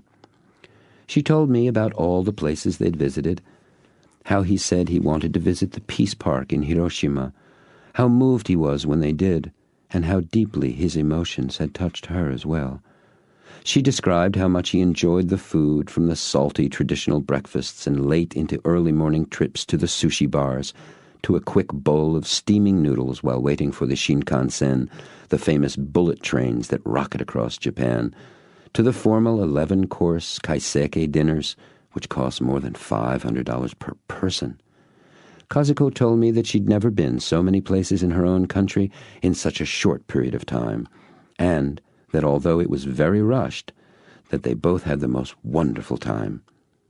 One high point of the trip for her was a visit to Nara, which Kazuko described as perhaps the most traditional and beautiful of the Japanese cities.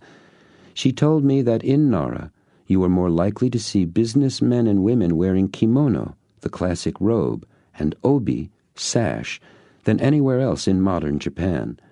They had stayed at the Nara Hotel in tatami rooms with rice straw floor mats and slept on futons, Japanese quilts, she explained, which were spread out in layers, one on another upon the floor. As they walked around Nara, which was famous for its Shinto shrines and Buddhist temples and tea houses, they had come upon this one magnificent house enclosed within the most beautiful and peaceful garden she had ever seen. Kazuko had told him that this was just the kind of house in which she'd always dreamed of living. She recalled how he asked if she'd like to buy the house, and how she'd scoffed at his question, saying she could never afford such a beautiful place. "I've had the same discussion with him about this place," I told her. "Ah, so?" she asked me. "Well, take good care with what you dream, my friend. I have lived in that house in Nara for 6 years now." I sat, staring at her for a long time. Finally, she broke the silence, saying, "Close your mouth now. Flies will go in."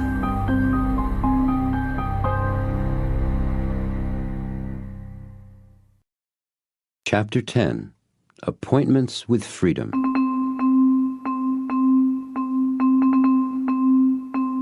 I sat, still staring at the greatest networker's housekeeper, trying to grasp what she had just told me.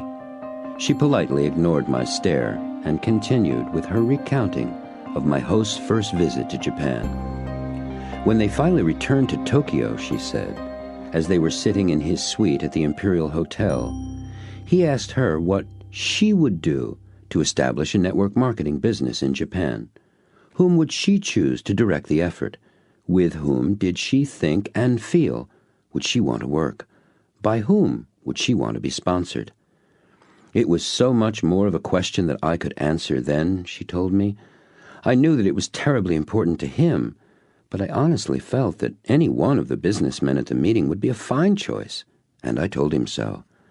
However, I was concerned that none of them had any network marketing experience. And he said that was really best anyway. That way, he explained, they wouldn't have to unlearn the business.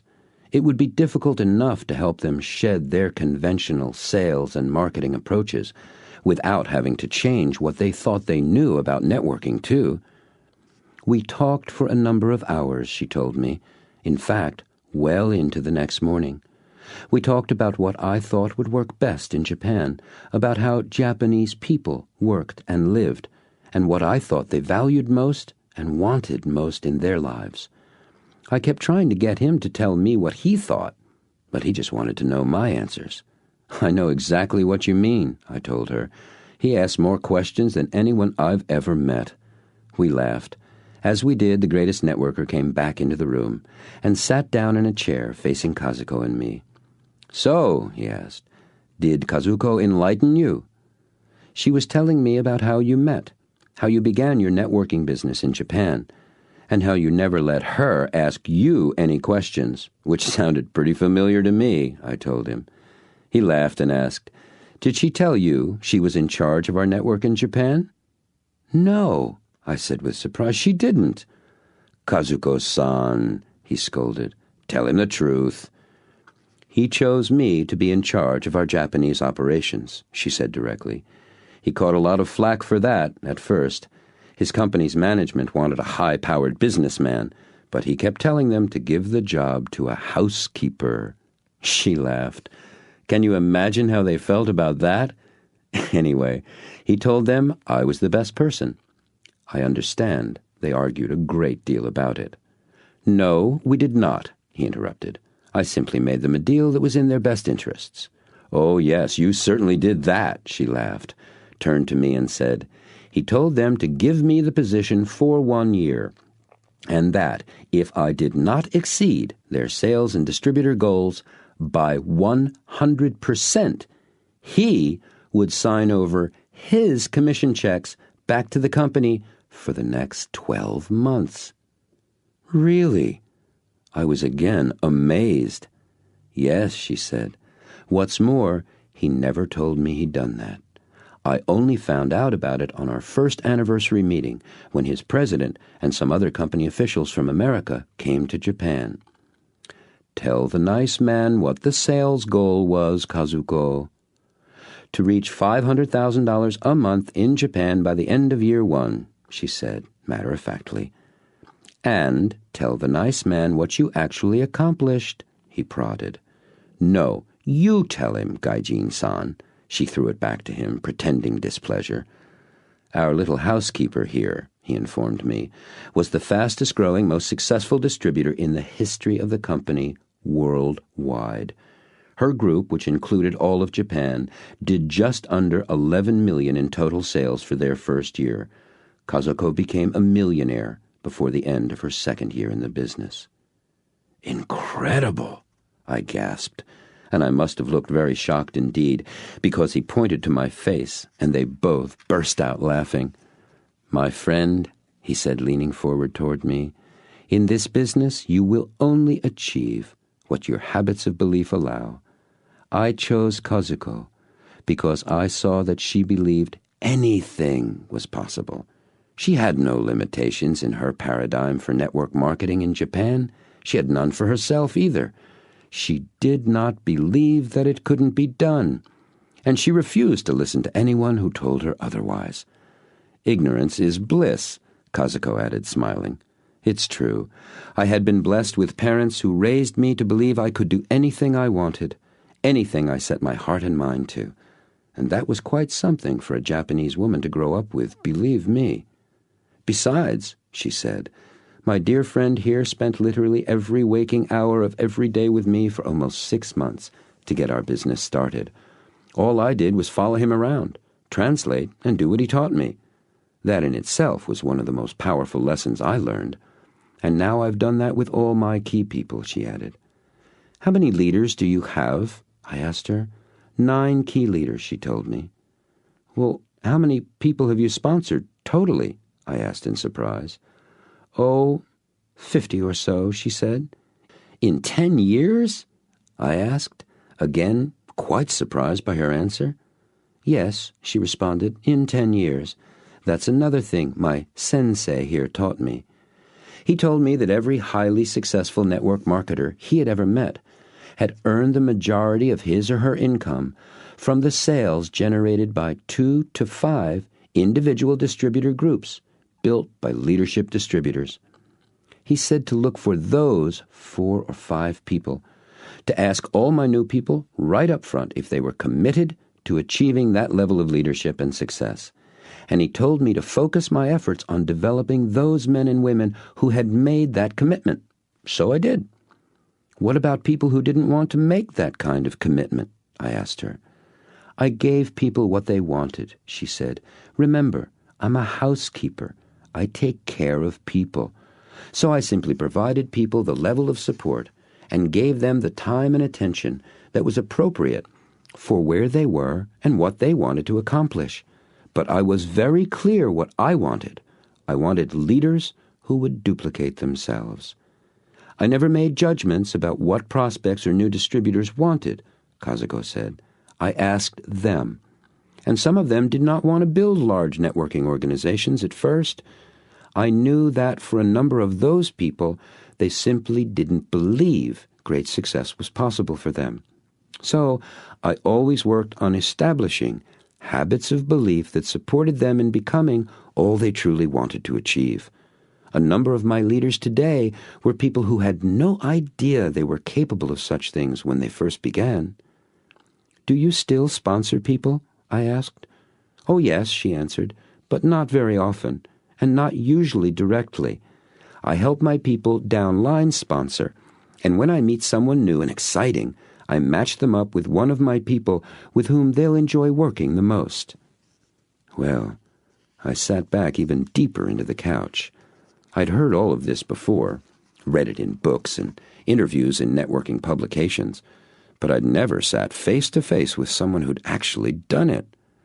My habits of belief were getting a real stretching lesson here. Kazuko, I asked, I'm sure you're able to retire by now. Why do you keep working your network marketing business?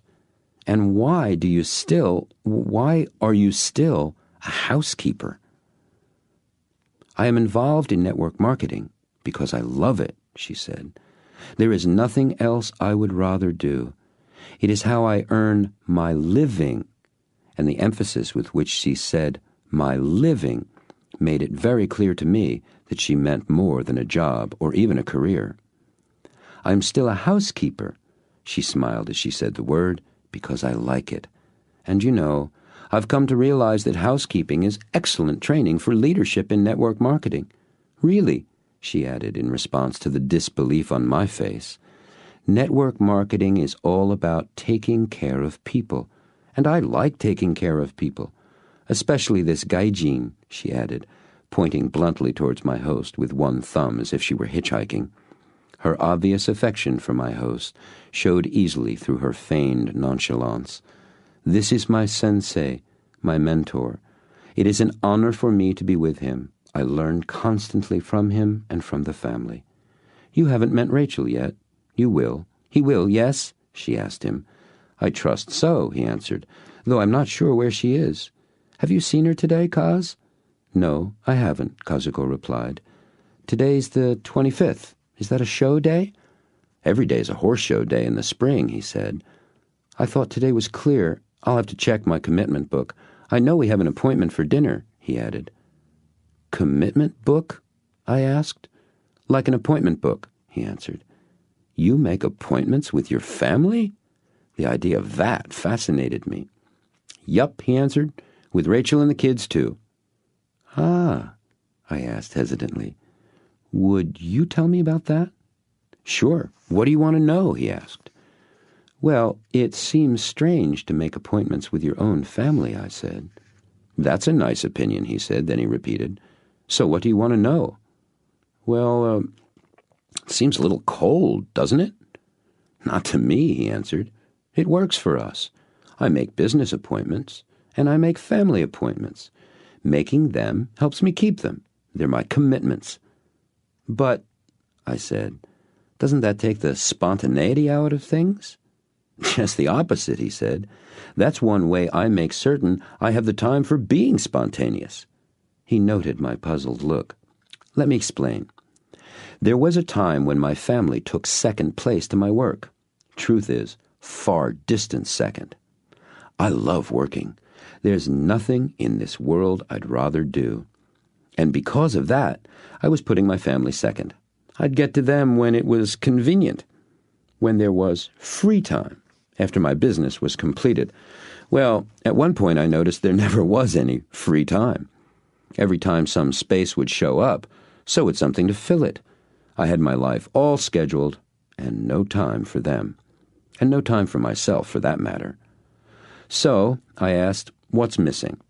What did I need to do to make the time I wanted to be with my family, and to do the things I wanted to do for myself as well? 2 things were missing, he said. The first was simple, making a commitment and keeping it. I knew I could do that. I was making business commitments and keeping them darn near every one of them. It seemed a simple matter to me, not necessarily easy, but simple. If I could do that with my business, there was no reason I couldn't do it with every other area of my life. So I started making appointments for specific times to be with Rachel and the kids. I told them what I was doing and why, and they agreed to help me keep the appointments I made with them, because we all saw them as commitments now, not just appointments. I made dates with Rachel, dinner dates, dates to watch videos after the kids went to sleep. We even scheduled a couple of weekend seminars at local hotels. I'll let you figure out what the subject matter was. Rachel and I scheduled 30 minutes every day at 9 in the morning to talk with each other about what was happening in our work and lives. When either of us was traveling, we did it over the phone. I made appointments with Bobby, too. I hired him as my fun coach because I saw that fun was missing in my life as well. You know, all work and no play. Bobby'd take me out and play ball, which is how I became a t-ball coach, by the way. We'd go for walks, have adventures. I just let him be the coach and show me what to do. Rebecca was a bit more difficult at first. Her only suggestion, outside of horses, was to have me go shopping with her. Dad as wallet. Well, I'd already mastered that one, so we stuck with the horses. I hadn't ridden in, he closed his eyes, thinking, almost 20 years, and then only in a Western saddle. She taught me English-style riding. She taught me to jump, too. It's great. She's a wonderful teacher, and now I have 2 lessons a week with her, Dad as student, client, and paying customer. The question of cold or spontaneous never occurs to me. What's important is, does this way of doing things empower me and empower my family? And it has for years. So I conclude it works. It may not work for you. No, I protested, I understand. It really sounds like a great way to make sure you balance those 2 areas of your life. I want to try it. You know, I added, keeping a commitment book like that and including appointments with your family is kind of like creating a habit of belief, isn't it?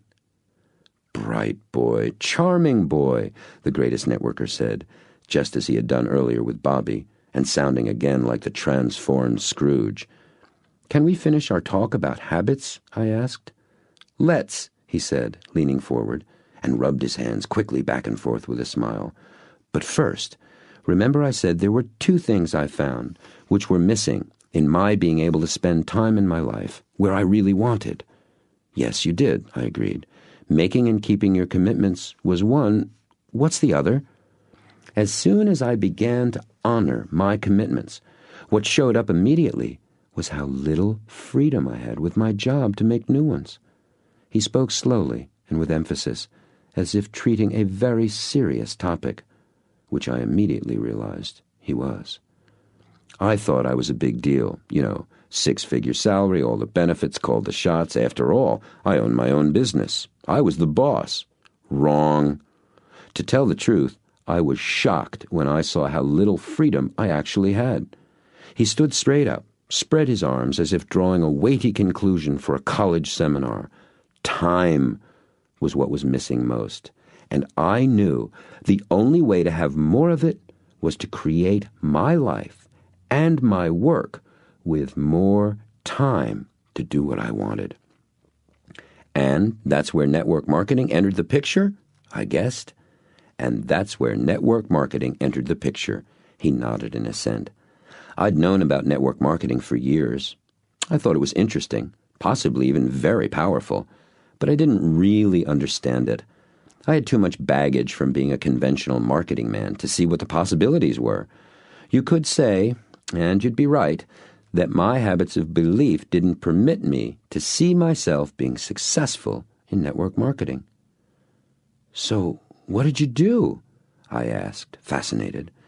Well, I knew I'd have to unlearn lots, and I knew that would be hard for me. I can be pretty stubborn. I'll say, Kazuko chimed in. He made a face at her and continued, letting out a deep breath as he spoke.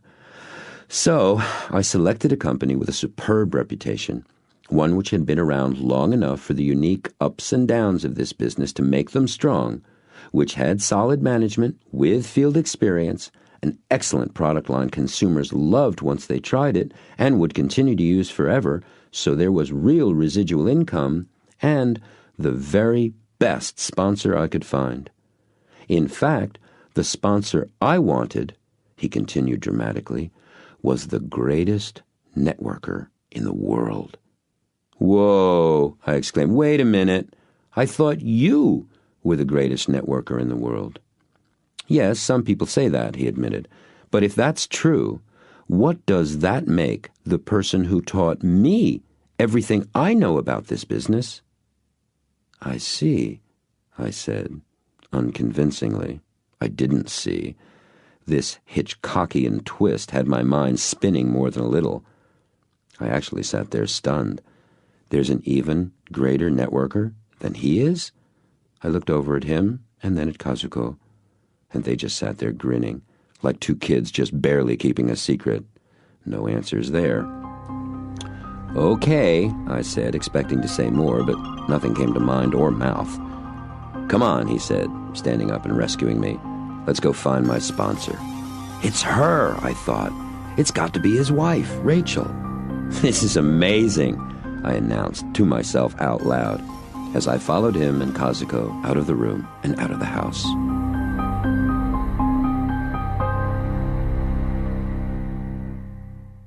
Chapter 11. Habits of Disbelief.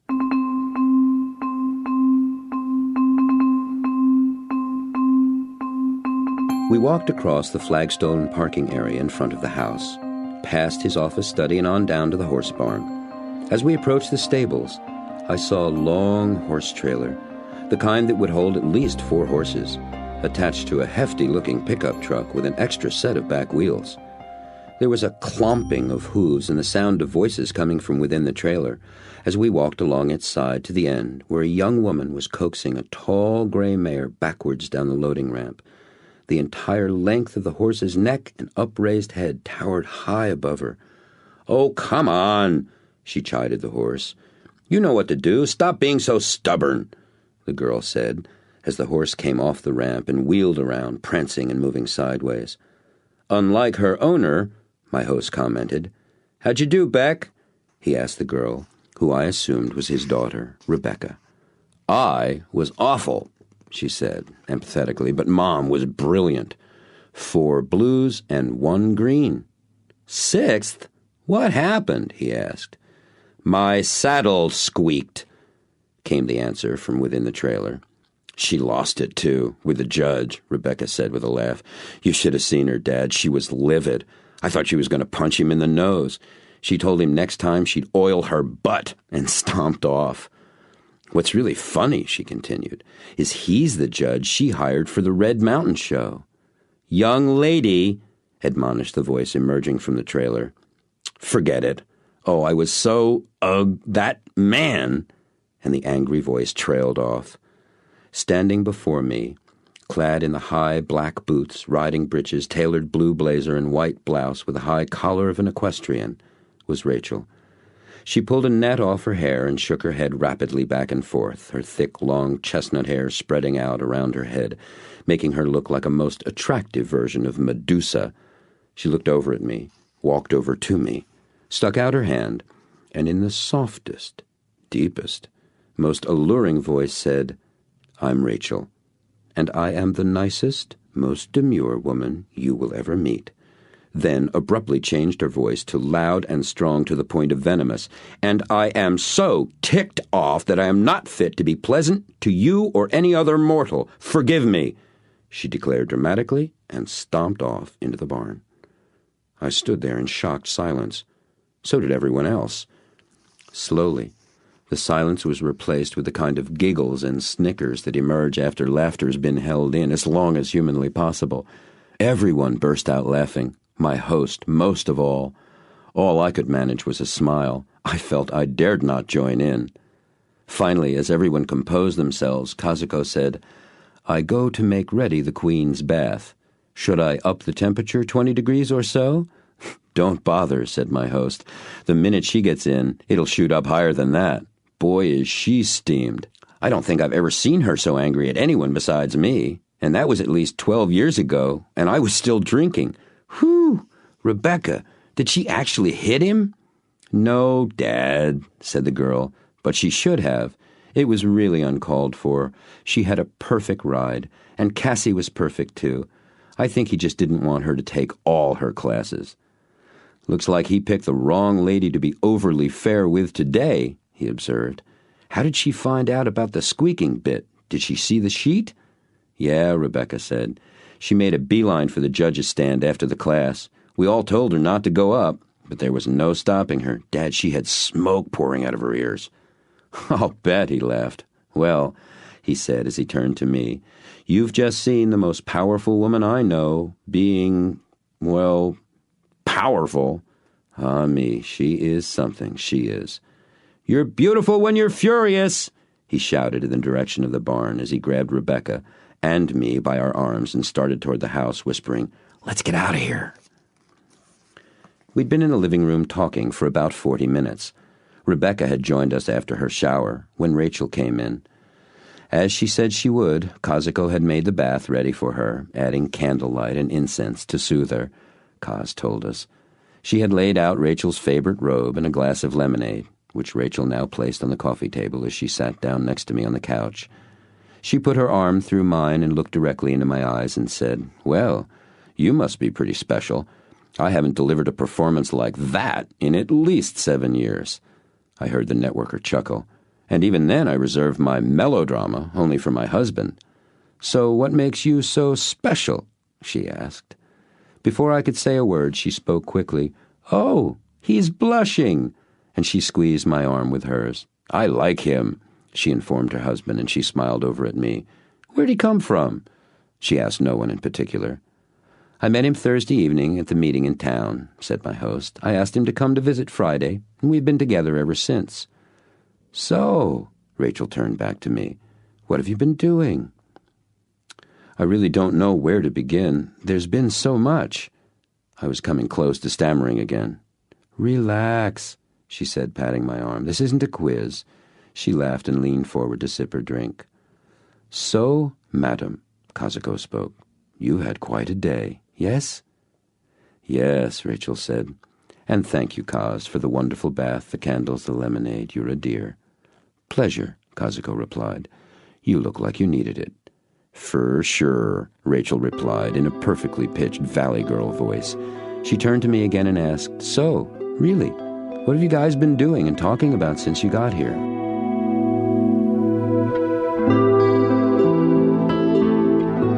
I tried my best to report on all the things we had said and done. As I did, I realized what a massive amount of information, thought, new ideas and experiences I'd been exposed to, and all in less than 24 hours. By now, I'm sure you expect me to say, amazing. So I won't disappoint you. That's precisely what it was for me. Amazing. Well, declared Rachel, when I'd finished cataloging all I'd seen, heard, and done. Seems we've all had a pretty full day. Tell me, she asked me, what's next for you?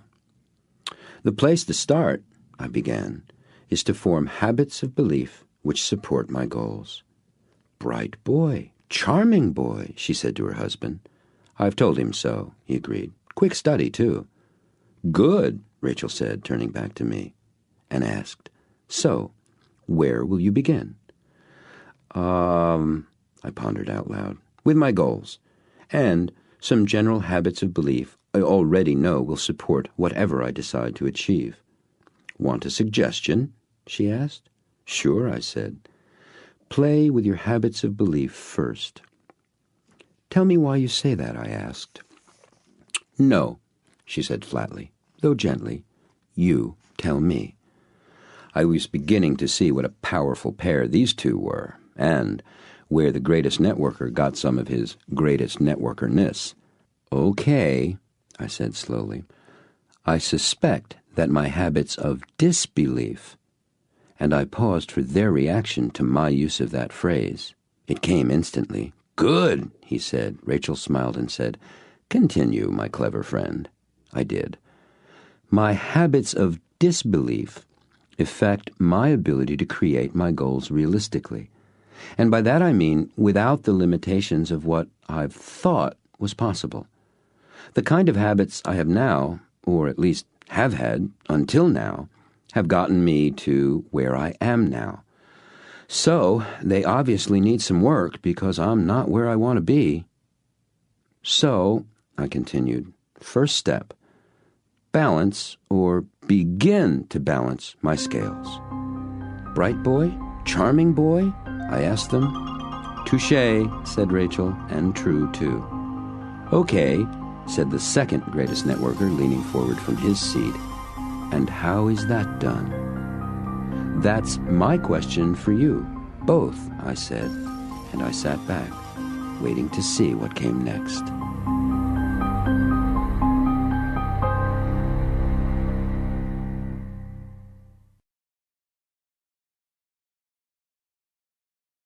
Chapter 12. Pictures of Belief.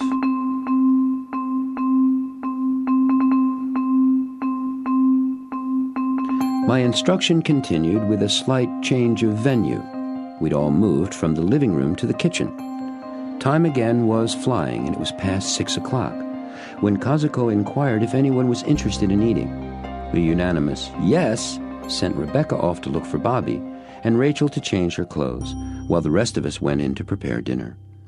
The kitchen was on a grand scale like the rest of the house, big to the point of huge, more like the kitchen of a restaurant, and many of the appliances were the commercial kind, like the big charcoal gray 8-burner gas stove and the gleaming stainless steel refrigerator, which looked to be at least 2 or 3 times the size one would normally find in a private home. Still in all, this room, too, held a genuine warmth. Clearly, this was the center of their home. I could tell that more living was done here in the kitchen than in the living room, or in any other part of the house for that matter. Everyone took part in the preparations. I was enrolled in slicing vegetables, expertly directed by Rebecca, who explained in great detail how carrots were best cut on a diagonal to provide them with the fullest spectrum of both flavor and essential energy. Yin and yang, Kazuko injected into my lesson. This way we get the most from the carrot, because this way of cutting it provides the greatest balance of the vegetable's natural life force. Heaven and earth together, Rebecca interjected. So now I'm really going to get a taste of philosophy? I mused out loud, and they all laughed with me. We were all working around an island in the center of the kitchen. Its top was a giant slab of dark butcher's block stripes of what I learned was teak wood. At one end was a double sink where all the vegetables and fish, shrimp and clams, some kind of thin fillets of pale, almost translucent fish, scallops, and, yes, it was, lobster, that were being used for dinner were all washed thoroughly. Above the island were a tremendous variety of shapes and sizes and colors of pots and pans hanging from a strong wrought iron affair which was suspended from the high ceiling. And the whole contraption was covered with tiny white twinkle lights. It was always Christmas in this kitchen. Our completed preparations for dinner amounted to 4 big platters. 3 were covered with assorted sliced vegetables: carrot, squash, Chinese cabbage, leeks, scallions, broccoli, green and red bell peppers, pea pods, and tiny miniature ears of corn. The other was a sumptuous array of fish and seafood, and each platter was arranged as if it were going to be photographed for a magazine like Food and Wine. We all stood there gazing at this marvelous array, until I could no longer contain myself and asked, "Now what?" "Nabe!" exclaimed Bobby. "What's a nabe?" I asked. Rachel described what's called the traditional one-pot cooking of Japan, where everything is cooked right in front of you at the dinner table in one pot. The assembled diners sit around this boiling pot of clear soup, heated from beneath by a portable gas burner, she told me, and select what they want to eat from the platters of vegetables, fish, and shellfish. They put it in the pot and take it back out when it's cooked. There are usually bowls of rice and a series of sauces in which to dip the food, too. Kazuko explained that in Japan, nabe was a dish eaten mostly in the winter and fall. But she told me, since the members of this family were only country samurai, it was permissible to have nabe any time. We ate at a wonderful old wooden table tucked comfortably into an alcove in the L-shaped kitchen. As we selected, dipped, and retrieved our food, all done, by the way, with wooden chopsticks, Rachel asked me, "So, we were talking about your habits of belief, needing to balance the scales with new habits, and you were about to ask us how that was done, right?" "Yes," I said. "Well," Rachel replied, "I'd like to hear what you would do first." "Okay," I said, by now not at all surprised that the issue had been promptly dropped back in my lap. "I'd go back to that movie of my life that your husband did with me. Do you know the exercise?" I asked her. "She does," my host spoke up. "She taught it to me." "Oh," I laughed, "I see." "So," I continued, "I'd take some of the scenes from that movie and build beliefs, new, positive habits of belief around them." "Great," Rachel said. "Tell me about a couple. Tell me one habit of belief you have now, and what new one you'd replace it with from your movie." "Well," I thought out loud, "I believe that I cannot speak in front of a group. I mean, I can, obviously, but I don't like to, and I'm not very good at it. But in my movie, I was up on stage, and I had the audience responding to me just like I was a first-class speaker." "Good," Rachel said. "Describe what that's like. Give me the details. What's it like for you being a first-class speaker?" I did my best to comply with Rachel's request. I was hesitant at first. It was awkward, because it seemed like, well, a lie. She noticed my difficulty and asked me what was going on, and I told her how foolish it all sounded. "I understand," she said. "It's probably going to be like that at first. Just know that because of all the old habits you've formed over the years, these new ideas and images may seem silly to you now.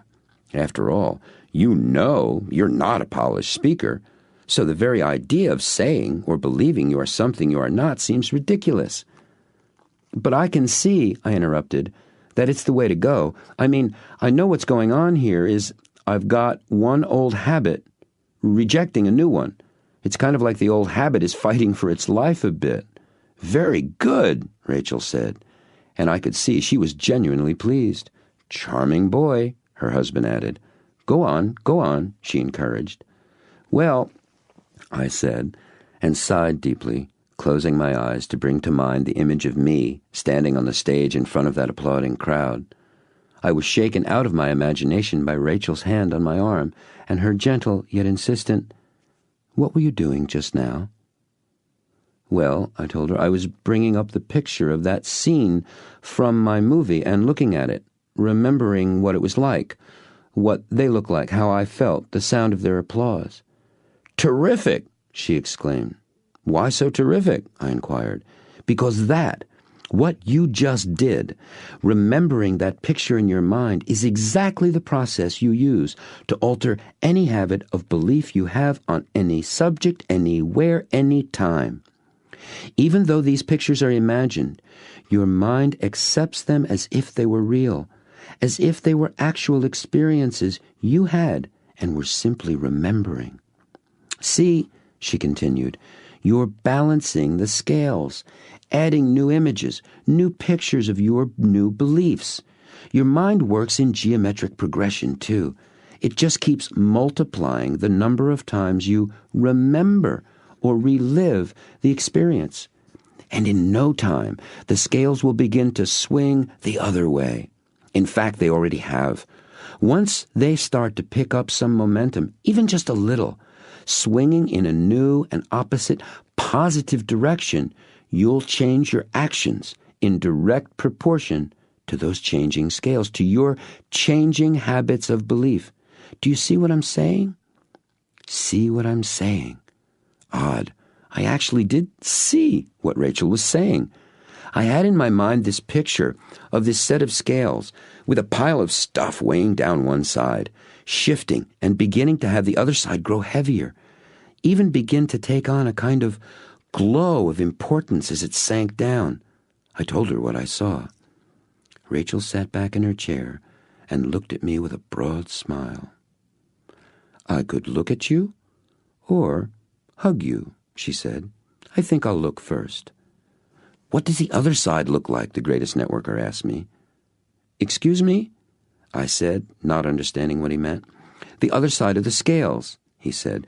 "You told us the side that was getting heavier was, what did you say, glowing? What did the other side that was moving up look like?" I closed my eyes and imagined the scales. I described for him what I saw. I saw them moving, the scales, one side becoming heavier, glowing with a kind of, sparkle almost. The other side was much darker, yet these somber-colored shapes, they were kind of floating. That was wild. I never did stuff like this. I never see pictures like this in my mind, but it was like watching television or a movie. "What do you make of that?" he asked me. "Gosh," I said, feeling and speaking like my habitual teenager. "It's like the old beliefs are getting lighter and just floating away." "Fantastic!" he exclaimed. "What does it mean?" I asked. "No idea," he replied. "Sounds great, though, doesn't it?" I admitted it did, and it felt great, too. I actually felt physically lighter. My normal background of worry and preoccupation with the future of things was gone. In their place, I felt confident. "It's nice to have you show up," Rachel remarked. I must have looked puzzled because she arched her eyebrows and opened her eyes wide and explained, "It's nice to have you be here, right here. I noticed that sometimes before you seemed to be somewhere else, kind of there, not here." "Out to lunch?" I said and laughed. They both laughed with me, nodding their heads in a yes direction. We sat in silence for a time. My mind was flooded with images from my movie, doing things I've always wanted, acting with people in ways I've dreamed of being. I didn't even close my eyes. The pictures just flashed freely into and out of my mind. At last I said, "This is it, isn't it? This is how you form new habits, mental habits of belief that support you in creating what you want in your life. Amazing." "Yes, it is," Rachel said. "Mom," Rebecca spoke up, "tell him about your day planner, your commitment book." "What about it?" I asked, turning to Rachel. "You know what a day planner is," she asked. "A daily calendar book where you keep appointments and stuff. Like the commitment book your husband told me about," I asked in return. "Yes," she said, "exactly.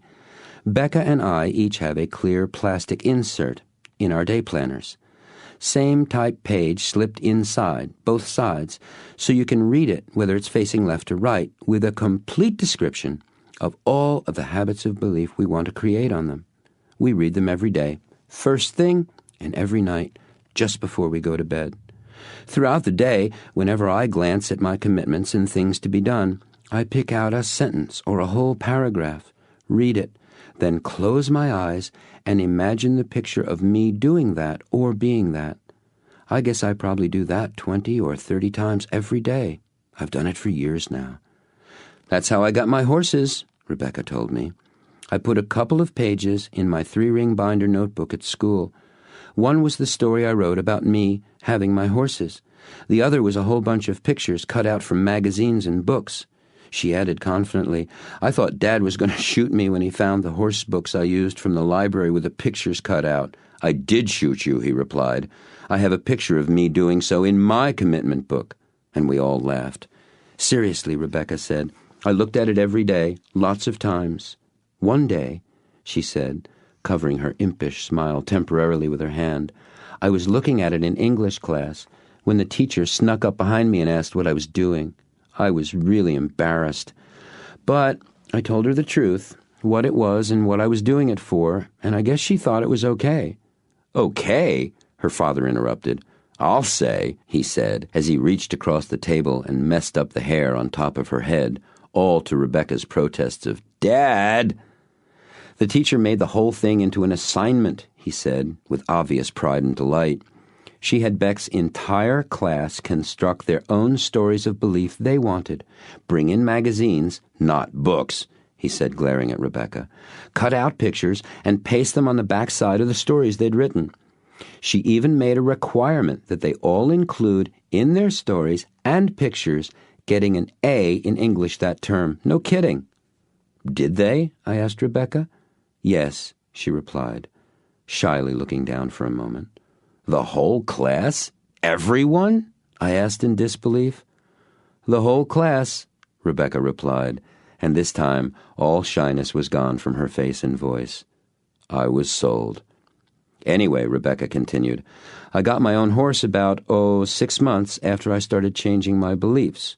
Wrong, her father said. Wrong, that's right, Rebecca added. 2 horses. Oh, come on, I said, astonished. True, Rachel told me. We told Rebecca we would support her having a horse of her own, and she'd have to get the horse herself. So she worked after school, mucking stalls, helping at a farm that friends of ours have down the road. They had a lovely gray thoroughbred mare and her filly that didn't get along with any of the other horses. They would kick and bite whenever they were with other horses, and nobody liked riding them. They had them for sale for months, but no one wanted to buy them. Rebecca seemed to be the only one who could control the mare, and one day they just up and gave her both horses. Unbelievable, I said, leaning back on the legs of my chair. I came forward with a thunk, turned to Bobby and asked, And what strange and wonderful tales of great accomplishment do you have to tell me? First place at the science fair, T-ball season and tournament champs, Stop, I explained. I get the message. Would you like to hear about how I got my house? Kazuko asked. Don't try to stop her, the greatest networker advised. I walked up to the house with my camera one day on a networking visit back to Nara, Kazuko told me. I politely explained to the people who answered the door that it was the most beautiful house and garden I had ever seen. I asked permission to take a picture of it, and after hearing that I wanted one just like it, and why I wanted the pictures, how I was going to use them to create habits of belief for having such a house, the owners were intrigued. They suggested they take pictures of me on the walk, in the garden, in the living room. They showed me the whole house, explained its history, invited me for dinner, too. I signed them up that night in network marketing, she laughed. They are 2 of my leaders, dear friends now. And about 2 years after we met, they wanted to move to be with their children in Yokohama and asked me, please, to purchase their house. It was important to them, they said, that the person who owned their house loved it as they did and would preserve its history and beauty. So I bought it. Lesson number 74, complete? My host asked, putting his hand on my shoulder. Complete, I replied. Good, he said, standing up from his chair. "Guys' night for dishes? Ladies, split," he commanded. "He always does the dishes when there's only one pot to clean," Rebecca observed wryly as she left the kitchen, skipping through the door. "He's a bright and charming man," added Rachel. Kazuko bowed, smiled, and left us to our work.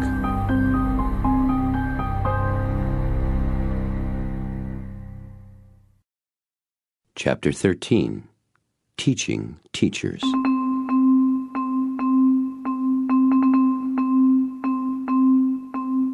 As we were leaving the kitchen, the greatest networker turned to me and asked, "Did I play billiards?" "Pool?" I asked in return. "No, billiards," he replied. "No pockets, 3 balls, 2 white, 1 red." I said I'd never played, though I'd seen tables like that before and had wondered about the game. He took me through another part of the house, off to the opposite side of the living room, to a wonderful room that seemed right out of a gentleman's club in Britain or Philadelphia.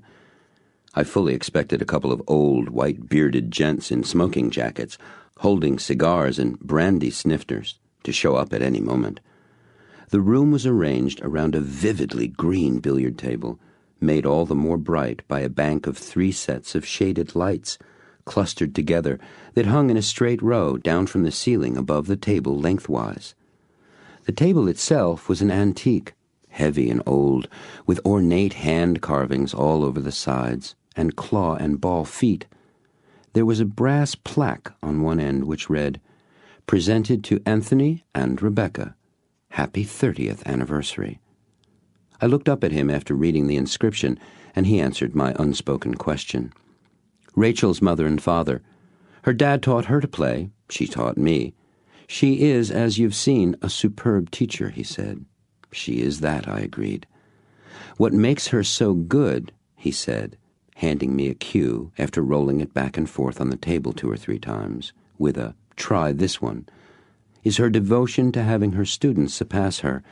No matter what subject she's teaching, riding, billiards, network marketing, she is absolutely intent on having you go further than she's gone. Remarkable woman," he added with love, respect, and obvious pride. He briefly explained the object of the game to me. We each had one of the 2 white cue balls as our own for the duration of the game, and the task was to hit each of the other 2 object balls with our own cue ball to score a point. He proceeded to show me how it was done by running 38 points before finally missing what he explained was an easy 3-cushion shot. Remarkably, I made 6 shots in a row before sitting down for his turn. As we took our shots, and between my asking his advice on where to aim or what kind of English or spin to put on the ball, we talked about all kinds of things. The room had a series of hunting prints and stuffed animals around on the walls. He said he wasn't a hunter, although he loved guns and shooting. He stuck to killing clay pigeons rather than real ones, he said, adding, though Kazuko has never figured out how to cook them very well. The animals were Rachel's father's. He was a sportsman, and my host had kept his trophies more for the memory of him than anything else. I asked him what Rachel's father was like. "He taught me to shoot," he replied, "and more, much, much more." He considered it a flaw in my character that I didn't enjoy hunting real animals. He was a pretty macho guy, a Teddy Roosevelt type. He used to tell me that he only bothered keeping my company because Rachel was so fond of me. He was a most remarkable man. "Tony was successful in business," he continued. "Not rich, but he worked hard, and he did very well for himself and his family. Rachel was their only child, and Tony always considered her his eldest son, the heir to his family name. I fully expected him to insist I take his name when Rachel and I got married. When Rachel was nearly 16, she wanted a car, a red Corvette. Tony said, "Okay, I'll get you one. But how can I be sure you'll value it and take proper care of it?" She didn't know the answer to that, so he told her he'd think of a way for her, and he certainly did that. On her 16th birthday, he gave her this small gift-wrap box, and inside is the key to a new Corvette, and a phone number, on a piece of paper. I can just see her, jumping up and down, all excited, throwing her arms around him. You know. I nodded. He continued. So Rachel asks, "Where is it? Where's my car?" And he tells her it's in the garage.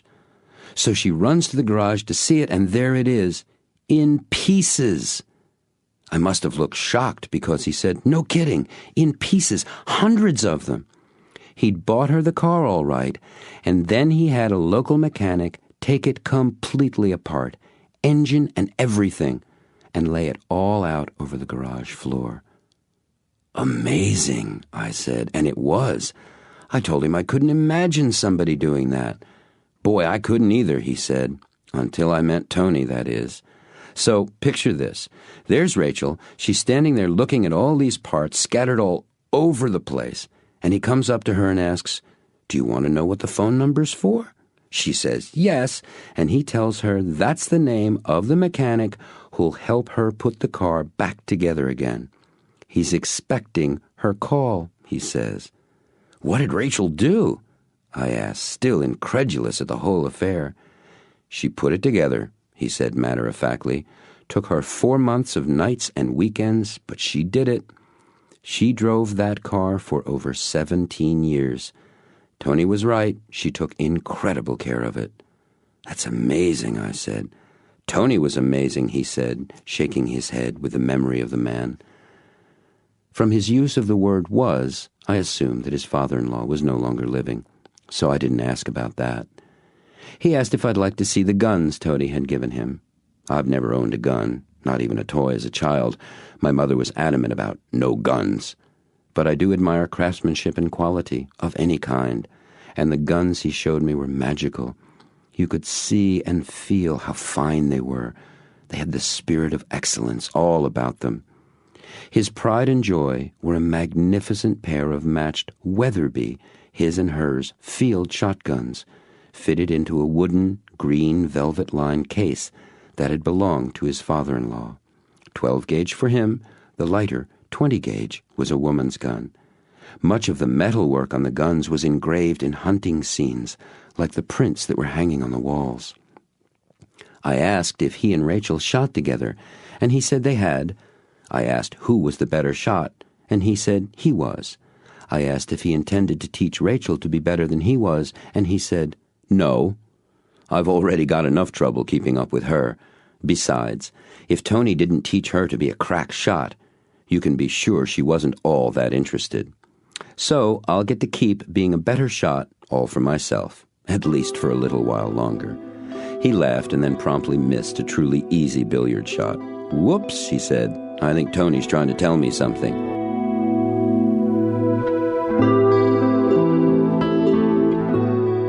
We played and talked for another hour or so. I did well, especially for the first time playing the game. He showed me how to make the basic shots, the break shot, and how to use different kinds of English for different situations.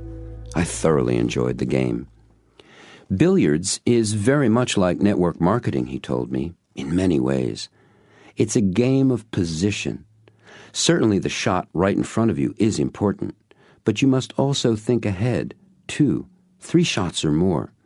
You want to make the first one successfully, but you're always planning for the next one, where the balls will end up after you complete that shot. That way, you can easily string together 10, 20, 30 successful points or more.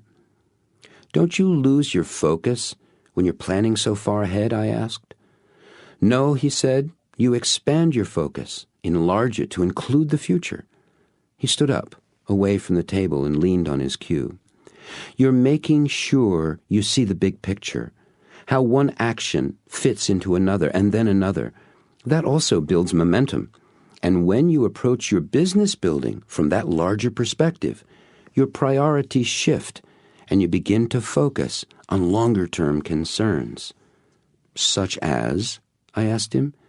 "Teaching teachers is a good example," he told me. "Usually, when you're concentrating on teaching people to teach people, your results are slower in coming than if you focused on simply teaching people how to sell products and sponsor others. That's a simpler job, and it yields larger results faster in terms of generating sales income, at least at first. But when you teach people, you move from creating results to empowering others. Of course, that's a result too, but it's bigger. What you end up with is a longer, lasting success, more leaders, and more leadership in your organization, which ultimately results in both greater stability and greater productivity. Do you remember how I told you I began with significant success for myself, but no one else was doing the business successfully? Yes, I answered. It's like that, he said. When I came to understand how the business works, that it depends on our ability to effectively sponsor people who know how to teach people how to teach other people, my business began to grow for real. I suppose I could have taught people to write compelling sales letters, but that's not what drives this business, and it certainly wasn't what drives me. I've developed a number of persuasive letters people can use to get their prospects to take a look at the opportunity, and my people use them with good success. But after that, what happens? After they've agreed to take a look, what do people do then? Ask questions, I answered. You bet, he replied. But about what? See, unless you've been taught to help people discover or reveal their own values and what's really important to them, you can't connect your opportunity to anything lasting or meaningful in their lives. It's not anchored to them. You might come across the rare one or two folks who are self-motivated, who already understand network marketing, people, sales, the unique way we do it in this business, and how to teach and train others. But they're very rare birds indeed. For the most part, you'll be working with inexperienced people, turning them into professionals. And professional whats is a good question. Professional teachers. He paused for a moment, closing his eyes, and I knew he was creating a picture of what he wanted to say. I closed my eyes just for the heck of it to see if I could come up with a picture of what he was going to talk about. When I opened my eyes, he was staring at me. "Falling asleep on me?" he asked humorously. I explained what I was doing, and he shot out one of his booming laughs that echoed all around the wooden walls and terracotta tiles of the billiard room. "Well," he asked, "what did you get?" I remembered this story I heard from a workshop leader back in New England. He was telling a group of us about a music professor he'd had in college. He said he walked in the first day, thinking he was pretty good, and the teacher put a horrendously difficult piece of music on the stand and told him to play it. Well, he slaughtered it. He was awful. His teacher sent him home to practice. Next week, he showed up for his lesson, expecting to play the piece he was given for homework. But instead, the teacher put on a new, even harder piece in front of him. He thought he was bad before, but this was ridiculous. He was worse than awful. This continued for another couple of weeks. He'd murder the piece in class, take it home to practice, come back, and be given one twice as difficult as the one he hadn't even come close to mastering from the week before. Finally, he was so upset and frustrated, he exploded all over his teacher. "Why this? What that?" And the teacher pulled out the very first piece he'd given him and said sternly, "Play it." And he did. Beautifully. He was amazed. The teacher took that one away and put the second lesson on the stand and said, "Play that." And he did. He was great. So he looked at the teacher, and the teacher said, "Robert, if I left you to your own devices, you'd still be practicing that very first lesson, and you still wouldn't be able to do it right. I don't care about your playing one piece. I care about your playing." "That's what I got," I said. The greatest networker just looked at me in silence before he replied, and he was visibly excited, and he began to pace about and gesture as he spoke. "That's a fantastic story," he said. "That's great. It not only illustrates teaching somebody more than, well, like teaching a man to fish instead of giving him a fish. You know, when you teach him to fish, you feed him for an entire lifetime instead of just one meal. But it also illustrates the whole business of stretching, going beyond your comfort zone, That student was stretched far beyond where he himself would have ever gone all by himself. Boy, he had a great teacher.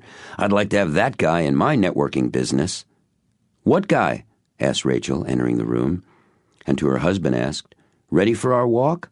She was dressed in jeans, with a chambray work shirt, and a pair of used canvas keds. She looked like a college girl. Sure, let me change. I'll be right down, he said. He was still dressed in his sarong. I noticed I was, too. No need, she said, and tossed him a pair of jeans and sneakers with socks. Great, he said. I'll get these on. Tell Rachel that story you just told me, then come for a walk with us, okay? I looked at Rachel. He asked you, she asked. I pointed to my sarong. Whoops, she said. Your clothes are still in the bath, yes? Yes, I replied. Come on, she said, and signaling me to follow her. Let's get your clothes, and you can tell me your story. Okay, I agreed. And as my host ducked into the small bathroom off the billiard room, I walked with Rachel to get my clothes and told her my story. She had much the same reaction as he had. What a great story, she said. Can you say more about teaching teachers? I asked. As we reached the bath, I picked up my clothes and must have looked a little lost. There was no room to change in. Rachel smiled, pointed to the clothes in my hand, and just said, Please, as she ducked out of the room to wait outside, leaving the door slightly ajar so we could continue speaking. As I changed, she explained about teaching teachers, speaking loudly so I'd hear her clearly. Have you ever seen a karate master break through boards or bricks, she called. Yes, I said. Can you picture where he is concentrating all his energy? Toward the center of the middle board, I reasoned. No, that sounds logical, but it doesn't work that way. He directs all his energy to a point just below the last board. That's where the focus is, the goal. In that way, the karate master assures that the force of the blow will carry through all the boards or obstacles in the way. Of course, you need to teach people to use the products and recommend them passionately to others, and they need to know the high points of the compensation plan, and above all, to have a deep, abiding respect and pride in network marketing itself. All that's important. But more than anything else, they must be taught to teach others to succeed. I stepped out, now dressed, and her voice dropped to normal volume as I appeared. That's the selfless quality most every leader in our business possesses. Do you know what I mean when I say, take a stand for someone or something, she asked. I think so, I told her. Taking a stand is like, well, stand by your man. How's that for someone who doesn't know anything about country music? Rachel laughed. Very good, she said. That's what I mean. It's like sticking up for someone, like the Queen's champion in days of old when knights were bold. In our business, you take a stand for the people you sponsor. You champion them and their success. The shortest and most direct way of doing that is to teach them to teach others. Well, truth is, she added, you teach them to champion others, to take a stand for their people. That's what the professor in your story did for his student. He took a stand for what was best in his student. Sometimes doing that requires you're giving people a rough time. Sometimes being stretched hurts, especially if your mind isn't flexible and isn't used to it. That's another benefit of working on your habits of belief. You get used to stretching on purpose. It makes you mentally flexible, she said. And we had reached the front door, where her husband was waiting for us. So, you want that teacher in the story in your network? She asked him. Sure, wouldn't you? He asked. She poked her finger into his chest and said, I've already got him. Kissed him on the cheek with a playful growl, and opening the front door said, Let's walk, gentlemen.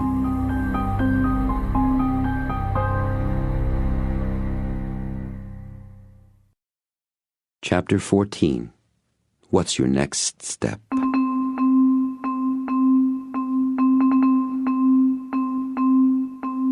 The sun had come very close to setting completely as we walked out and down the winding, tree-lined drive away from the house. It was a warm evening, The trees' new leaves shimmered as their tops and branches rocked, dancing gently in the welcome breeze. We didn't speak for a long time, the only sound being that of our sneakered footsteps on the blacktop drive. I was again reflecting on all I had done and seen and heard in the last 2 days. 2 days! It was a week's worth. No, more. I looked over at them, walking hand in hand together. They were quite the couple. Handsome, beautiful, powerful, successful, and yet so real, so wonderfully human. All I wanted to be. I suddenly felt an urge to be with my wife, Kathy, and the kids. Boy, I'd cheated them, I thought. I'd taken myself away, hidden from them as I'd been hiding from everything else. I let out a sigh and looked down at my feet as we were walking. "He's thinking," Rachel commented. "He does that," her husband replied. "Why is he looking down at his feet?" Rachel asked. "Snakes," her husband said. "He's protecting us from the snakes." I laughed. "New habits, my new friend?" said Rachel. "The moment you notice you're thinking in old ways, adding to that other side of the scale, just run your movie, pick a scene, any scene." "Ah," I sighed again. "Is it really that easy?" "Yes, sir," she said. "It just takes time. Remember how long it took the old ones to pile up in there." "Yeah, I know," I said. "There's another matter," the greatest networker, the male one, added, "and that's, to what are you committed?" "My wife, my children, myself. And I'm committed to being a success in this business," I said, looking over at them. "So, what's your next step?" he asked. "Gosh," I said, sighing again, and this time allowing all the air to leave, leaving me completely empty. As I sucked in my next breath, I leaned my head back and closed my eyes. A flood of images came into that movie theater in my mind. Scenes of me talking with people enthusiastically, happily, people with whom I'd been reticent to speak with for some kind of fear or another, people like my boss at work, Kathy's dad, he was a tough cookie, others too, strangers, old friends, people I thought wouldn't want to hear what I had to say about network marketing. I was talking with all of them now, easily, effortlessly, successfully, and they all loved me for it, admired me, respected and trusted me. I opened my eyes to the growing darkness around me, and more pictures flashed across my mind. They just came now. I didn't have to do anything to encourage them. I thought about making appointments with my wife and kids, having my children coach me and how to have fun with them, and with myself as well. I saw us playing together, rolling down a hill covered with fall leaves, at Disney World, on rides together, taking pictures with the Disney characters, Mickey Mouse, Goofy. I saw us splashing in the surf, making things together, playing in the snow, taking skiing lessons, chasing fireflies, laughing, hugging, holding hands, reading them stories, kissing them goodnight. There were pictures of my making dates with Kathy for romantic Italian dinners and getaway weekends, seeing her in new outfits, bright and beautiful, looking gorgeous, people stopping and staring at her. How proud I felt, how lucky. She's so wonderful, so loving, so strong, so powerful too. I saw us in Europe together. I saw the big, deep, bright green emerald ring she's always wanted on her finger. I saw us happier than we've ever been, having fun, closer, talking more together, sharing, more in love. I saw myself back in Cambridge, laughing with the guys, playing with those new clunky computers, being a real pioneer. Oh, I wanted that again. Now, right now.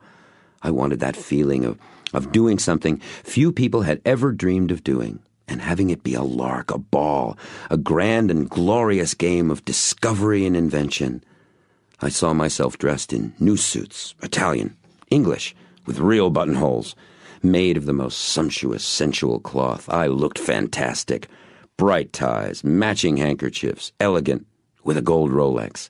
Shaking hands, seeing people out of the corner of my eye pointing at me, talking about me, how successful I was, what a great guy I was, how I deserved all my good fortune, how they wanted to be like me.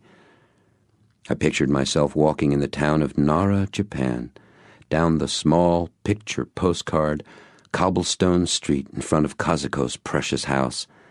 I felt the tranquility of her garden, its timelessness, the freedom and peace. I felt at home there, on the other side of the world, and I loved having her as my friend. I saw myself all over the world, in China, Russia, all kinds of places, talking with friends, being welcome, valued, honored. I conjured up pictures of me speaking to groups of people about network marketing, sitting, speaking earnestly with them, answering all their questions. I saw myself teaching people, reaching out to them, caring about them, for them, revealing their dreams, showing them ways to accomplish their goals they never even imagined were possible before. I saw myself as an inspiration for people, proof that they could do it too. Look at me, I saw myself tell them. If I can do it, if I can succeed, so can you. Come on, just change your beliefs. Just know that you make it all up, so you might as well make up living your dreams. Come on, come with me. I stopped walking and looked around. I was alone. I looked back up the long drive, but there was no one in sight. I smiled and sighed. They knew, I thought. They knew. I walked along the shadowed drive, flitting between experiencing the special shapes and sounds of the country evening and the parade of pictures that marched through my mind. I got to the parking area at the end of the driveway, which was awash with floodlight. There was a large piece of paper placed beneath the windshield wiper of my car. I walked over, lifted it free, and read the handwritten note. You're welcome to spend the night. Your bed is ready, but we thought you might want to go home and be with your family. There's a hot cup of tea and a travel mug on the seat of your car. It will help you stay awake and alert. Come to the hotel next Thursday. I'm the guest speaker. Call whenever you want. You're very special to us. I looked up at the house. I placed my hands on my thighs and bowed slightly as I'd seen Kazuko do, and said out loud, Thank you, both, all, more than I can ever say. Yes, I thought, I do very much want to be with my family. I got into my car and drove home.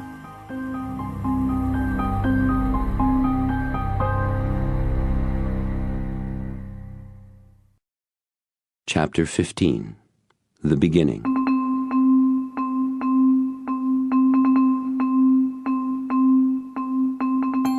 It's been quite the week, I thought as I drove to the hotel that Thursday after work. If someone would have told me beforehand that the events that happened to me were going to happen, I would never have believed them. But then I was beginning to believe anything was possible. What the mind can believe, you can achieve. Who was that? Clement Stone, Napoleon Hill? Me? One thing was for certain. I was convinced that all you really need to do was begin to believe, and accomplishment after accomplishment would follow. By the time I had returned home from the Greatest Networkers late Saturday night, I'd begun to balance every scale in my mind in my favor forever. The kids were asleep when I got in, but Kathy was up, and we stayed awake till dawn talking about my weekend, about my old beliefs and new beliefs, about what she believed and wanted to replace her old habits with. We hadn't done anything remotely like that since we were dating.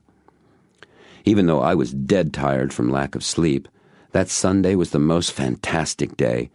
We went to a special place Kathy and I knew since we'd first arrived here.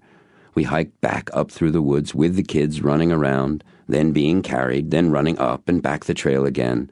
There was a pond we'd discovered long ago, and we all went swimming, splashing about, throwing the kids up in the air.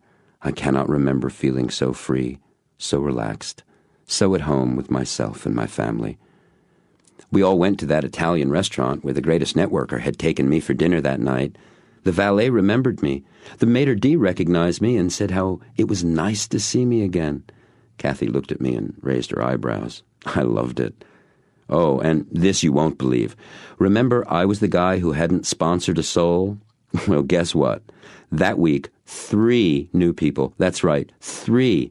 And tonight, 2 of them were coming to the meeting, and each one was bringing a guest. No kidding. Oh, and that's not the best part.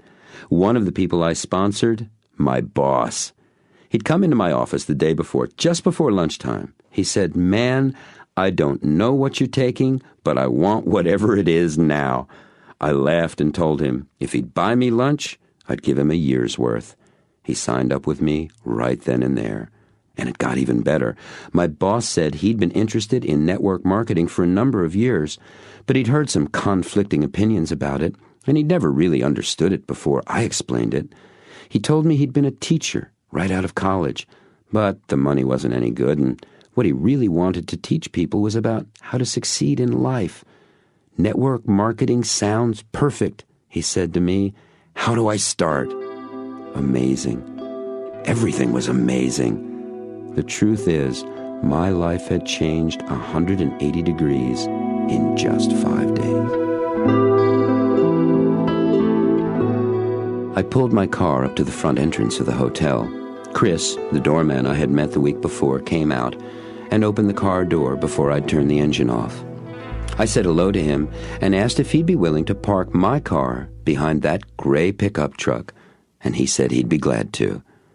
I asked him if he was really serious about what he said about going to Japan, and he said he was. So I asked if we could have lunch or dinner together and talk about that sometime. He said he'd love that, and we shook hands. I walked into the hotel room, looking for my new people and their guests. There they were, early, with 2 more people than I'd expected. I became so engrossed in talking with them and asking them questions that I didn't notice the man standing beside me, until, at a break in a conversation, I heard a familiar voice say, "Pardon me, I just wanted to say how great you looked." I reached out my hand, but he brushed it aside and gave me a big hug, and held me away a little and looked at me. "You really look fantastic," he said. "How are you?" "I'm even better than I look," I said, and there was more than a hint of sheer glee in my voice.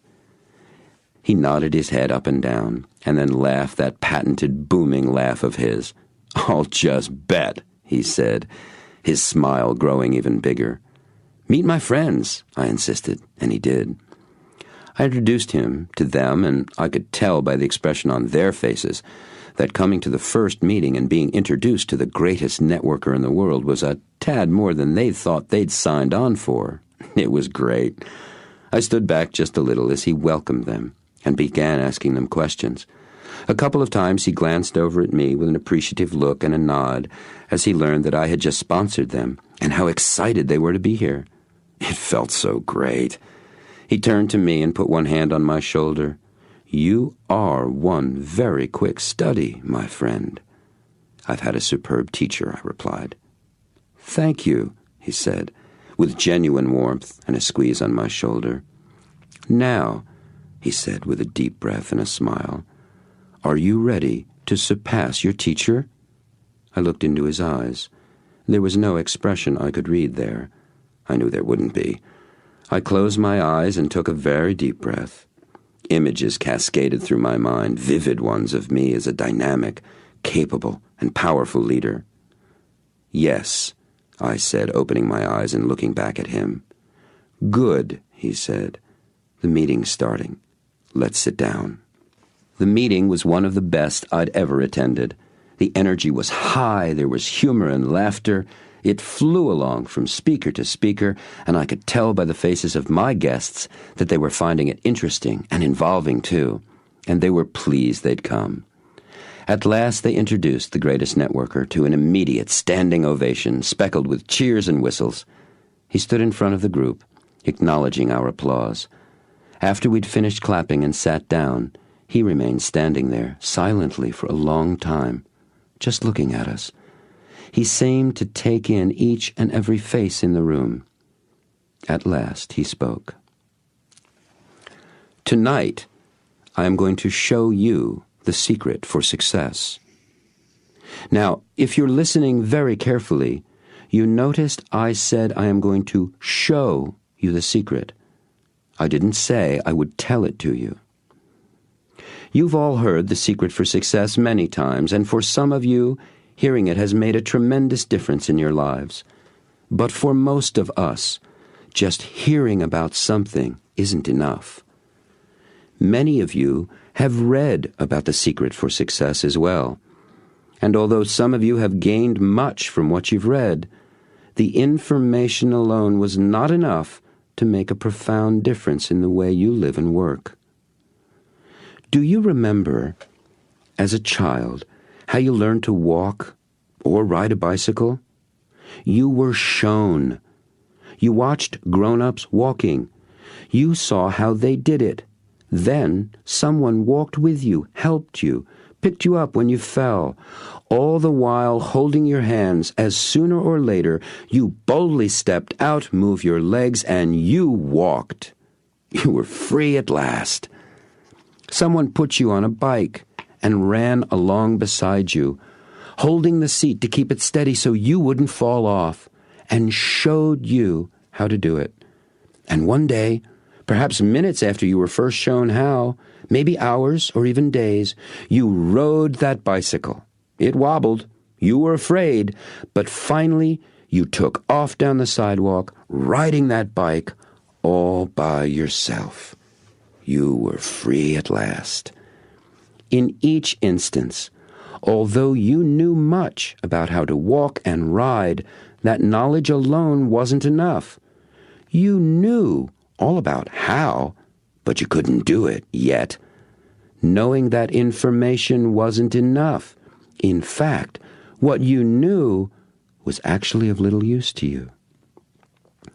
Looking back on it all, you might assume that what you thought you didn't know was the secret. That once you got that knowledge, once you learned that one thing you knew that you didn't know yet, then you walked, and you rode your bike. But if you think back very carefully, you'll discover that the secret to walking and the secret to riding did not come from what you knew, and it did not come from what you thought you didn't know either. That special secret lived somewhere in a vast expanse of unexplored knowledge, what I've learned to call what you don't know that you don't know. Am I confusing you? I hope not. It's really very simple, but it's the most powerful source of creativity and energy for accomplishment any of us can tap into. What walking and riding a bicycle are all about is balance. Balance is not something you have, like a possession. It's not something you do, such as moving this way or that, although both are required to some extent to achieve balance. You see, balance is a state of being. You either are in that state or you are not. You are either walking or falling down, riding or crashing. Balance is the key. Once you attain the state of being balanced, you've got the secret. No one will ever take it away from you. It cannot be lost or stolen. It cannot even be forgotten, although you may experience moments when you don't remember that you remember, but they don't last long. So, why am I telling you all of this? Some of you are asking yourselves that very question, and his booming laugh filled the room as he said, "I can see by some faces that you are. Good. I'm telling you this about being shown, about what you don't know that you don't know, about balance, because success, having success and doing successful things is exactly like acquiring balance. It is a state of being. You are either being successful or you are not. There is no in-between. It's a passing or failing grade, black or white, no gray like being pregnant. So are you successful? Yes or no? Are you? He paused and again seemed to look at every one of us. For my part, I asked myself the question, yes or no, was I successful? I answered immediately and out loud, yes. He looked directly at me. You answered yes, he asked, moving from the podium over to the side of the stage closest to me. Will you stand up, please? He requested. I did. "You are successful," he said. "That's wonderful. Tell me, when did you realize that?" "Sunday," I said. "This past Sunday?" "Yes," I laughed, "just this past Sunday," and I could hear the chuckles behind me throughout the audience. "Please, come up on stage and tell us what happened," he asked.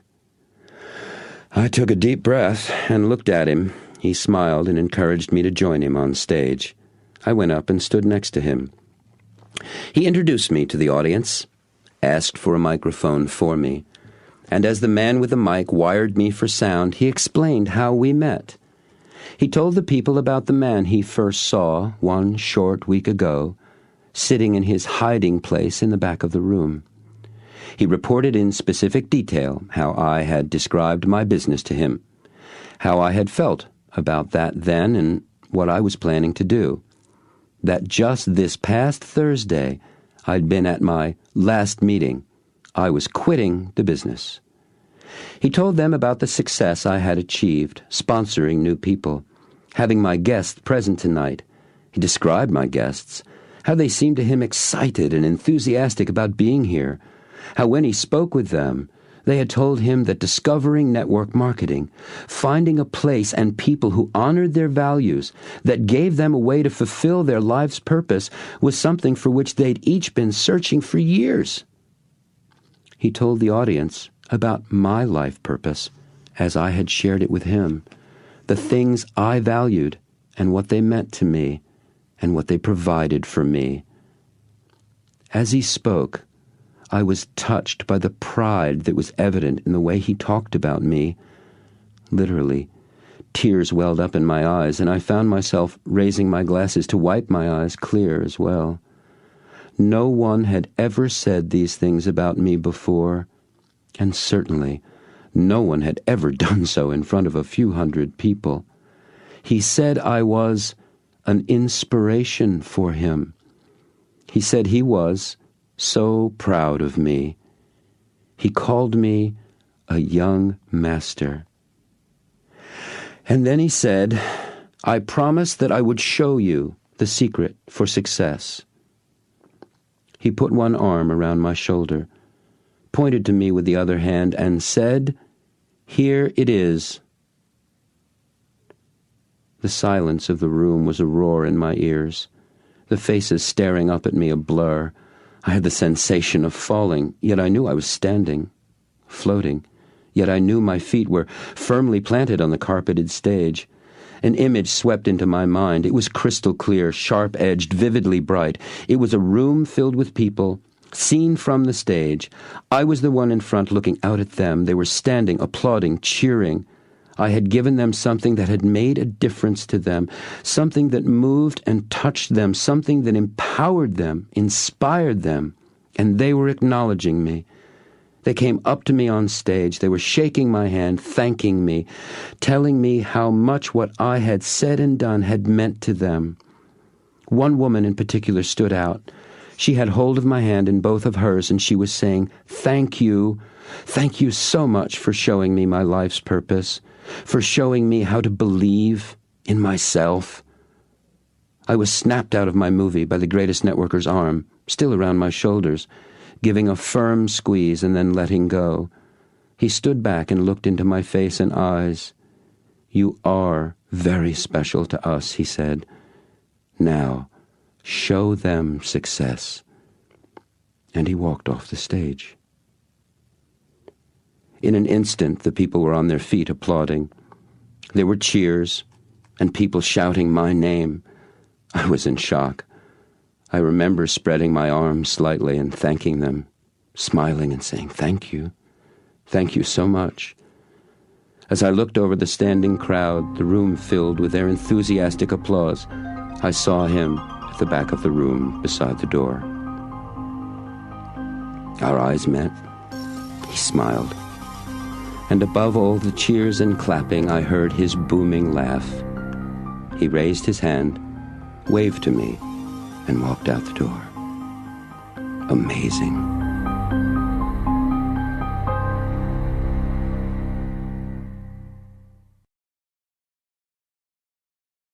Epilogue.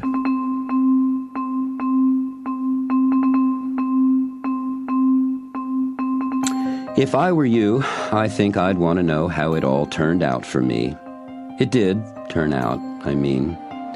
And as amazing as it seems, at least it seems that way to me, it's all pretty much the way you'd expect.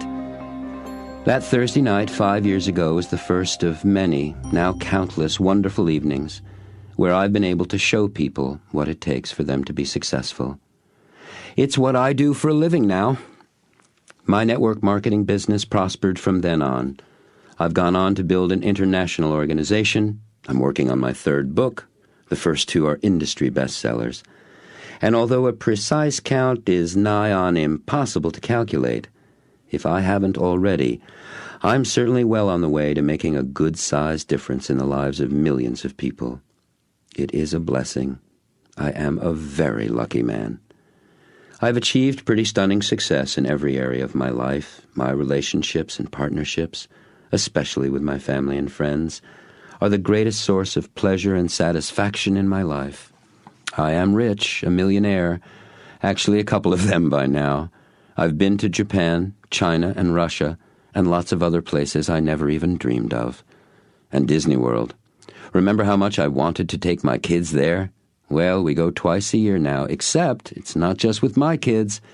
Kathy and I take a group of about 50 kids who are part of a program my network organization and I are involved with that helps abused kids in our city.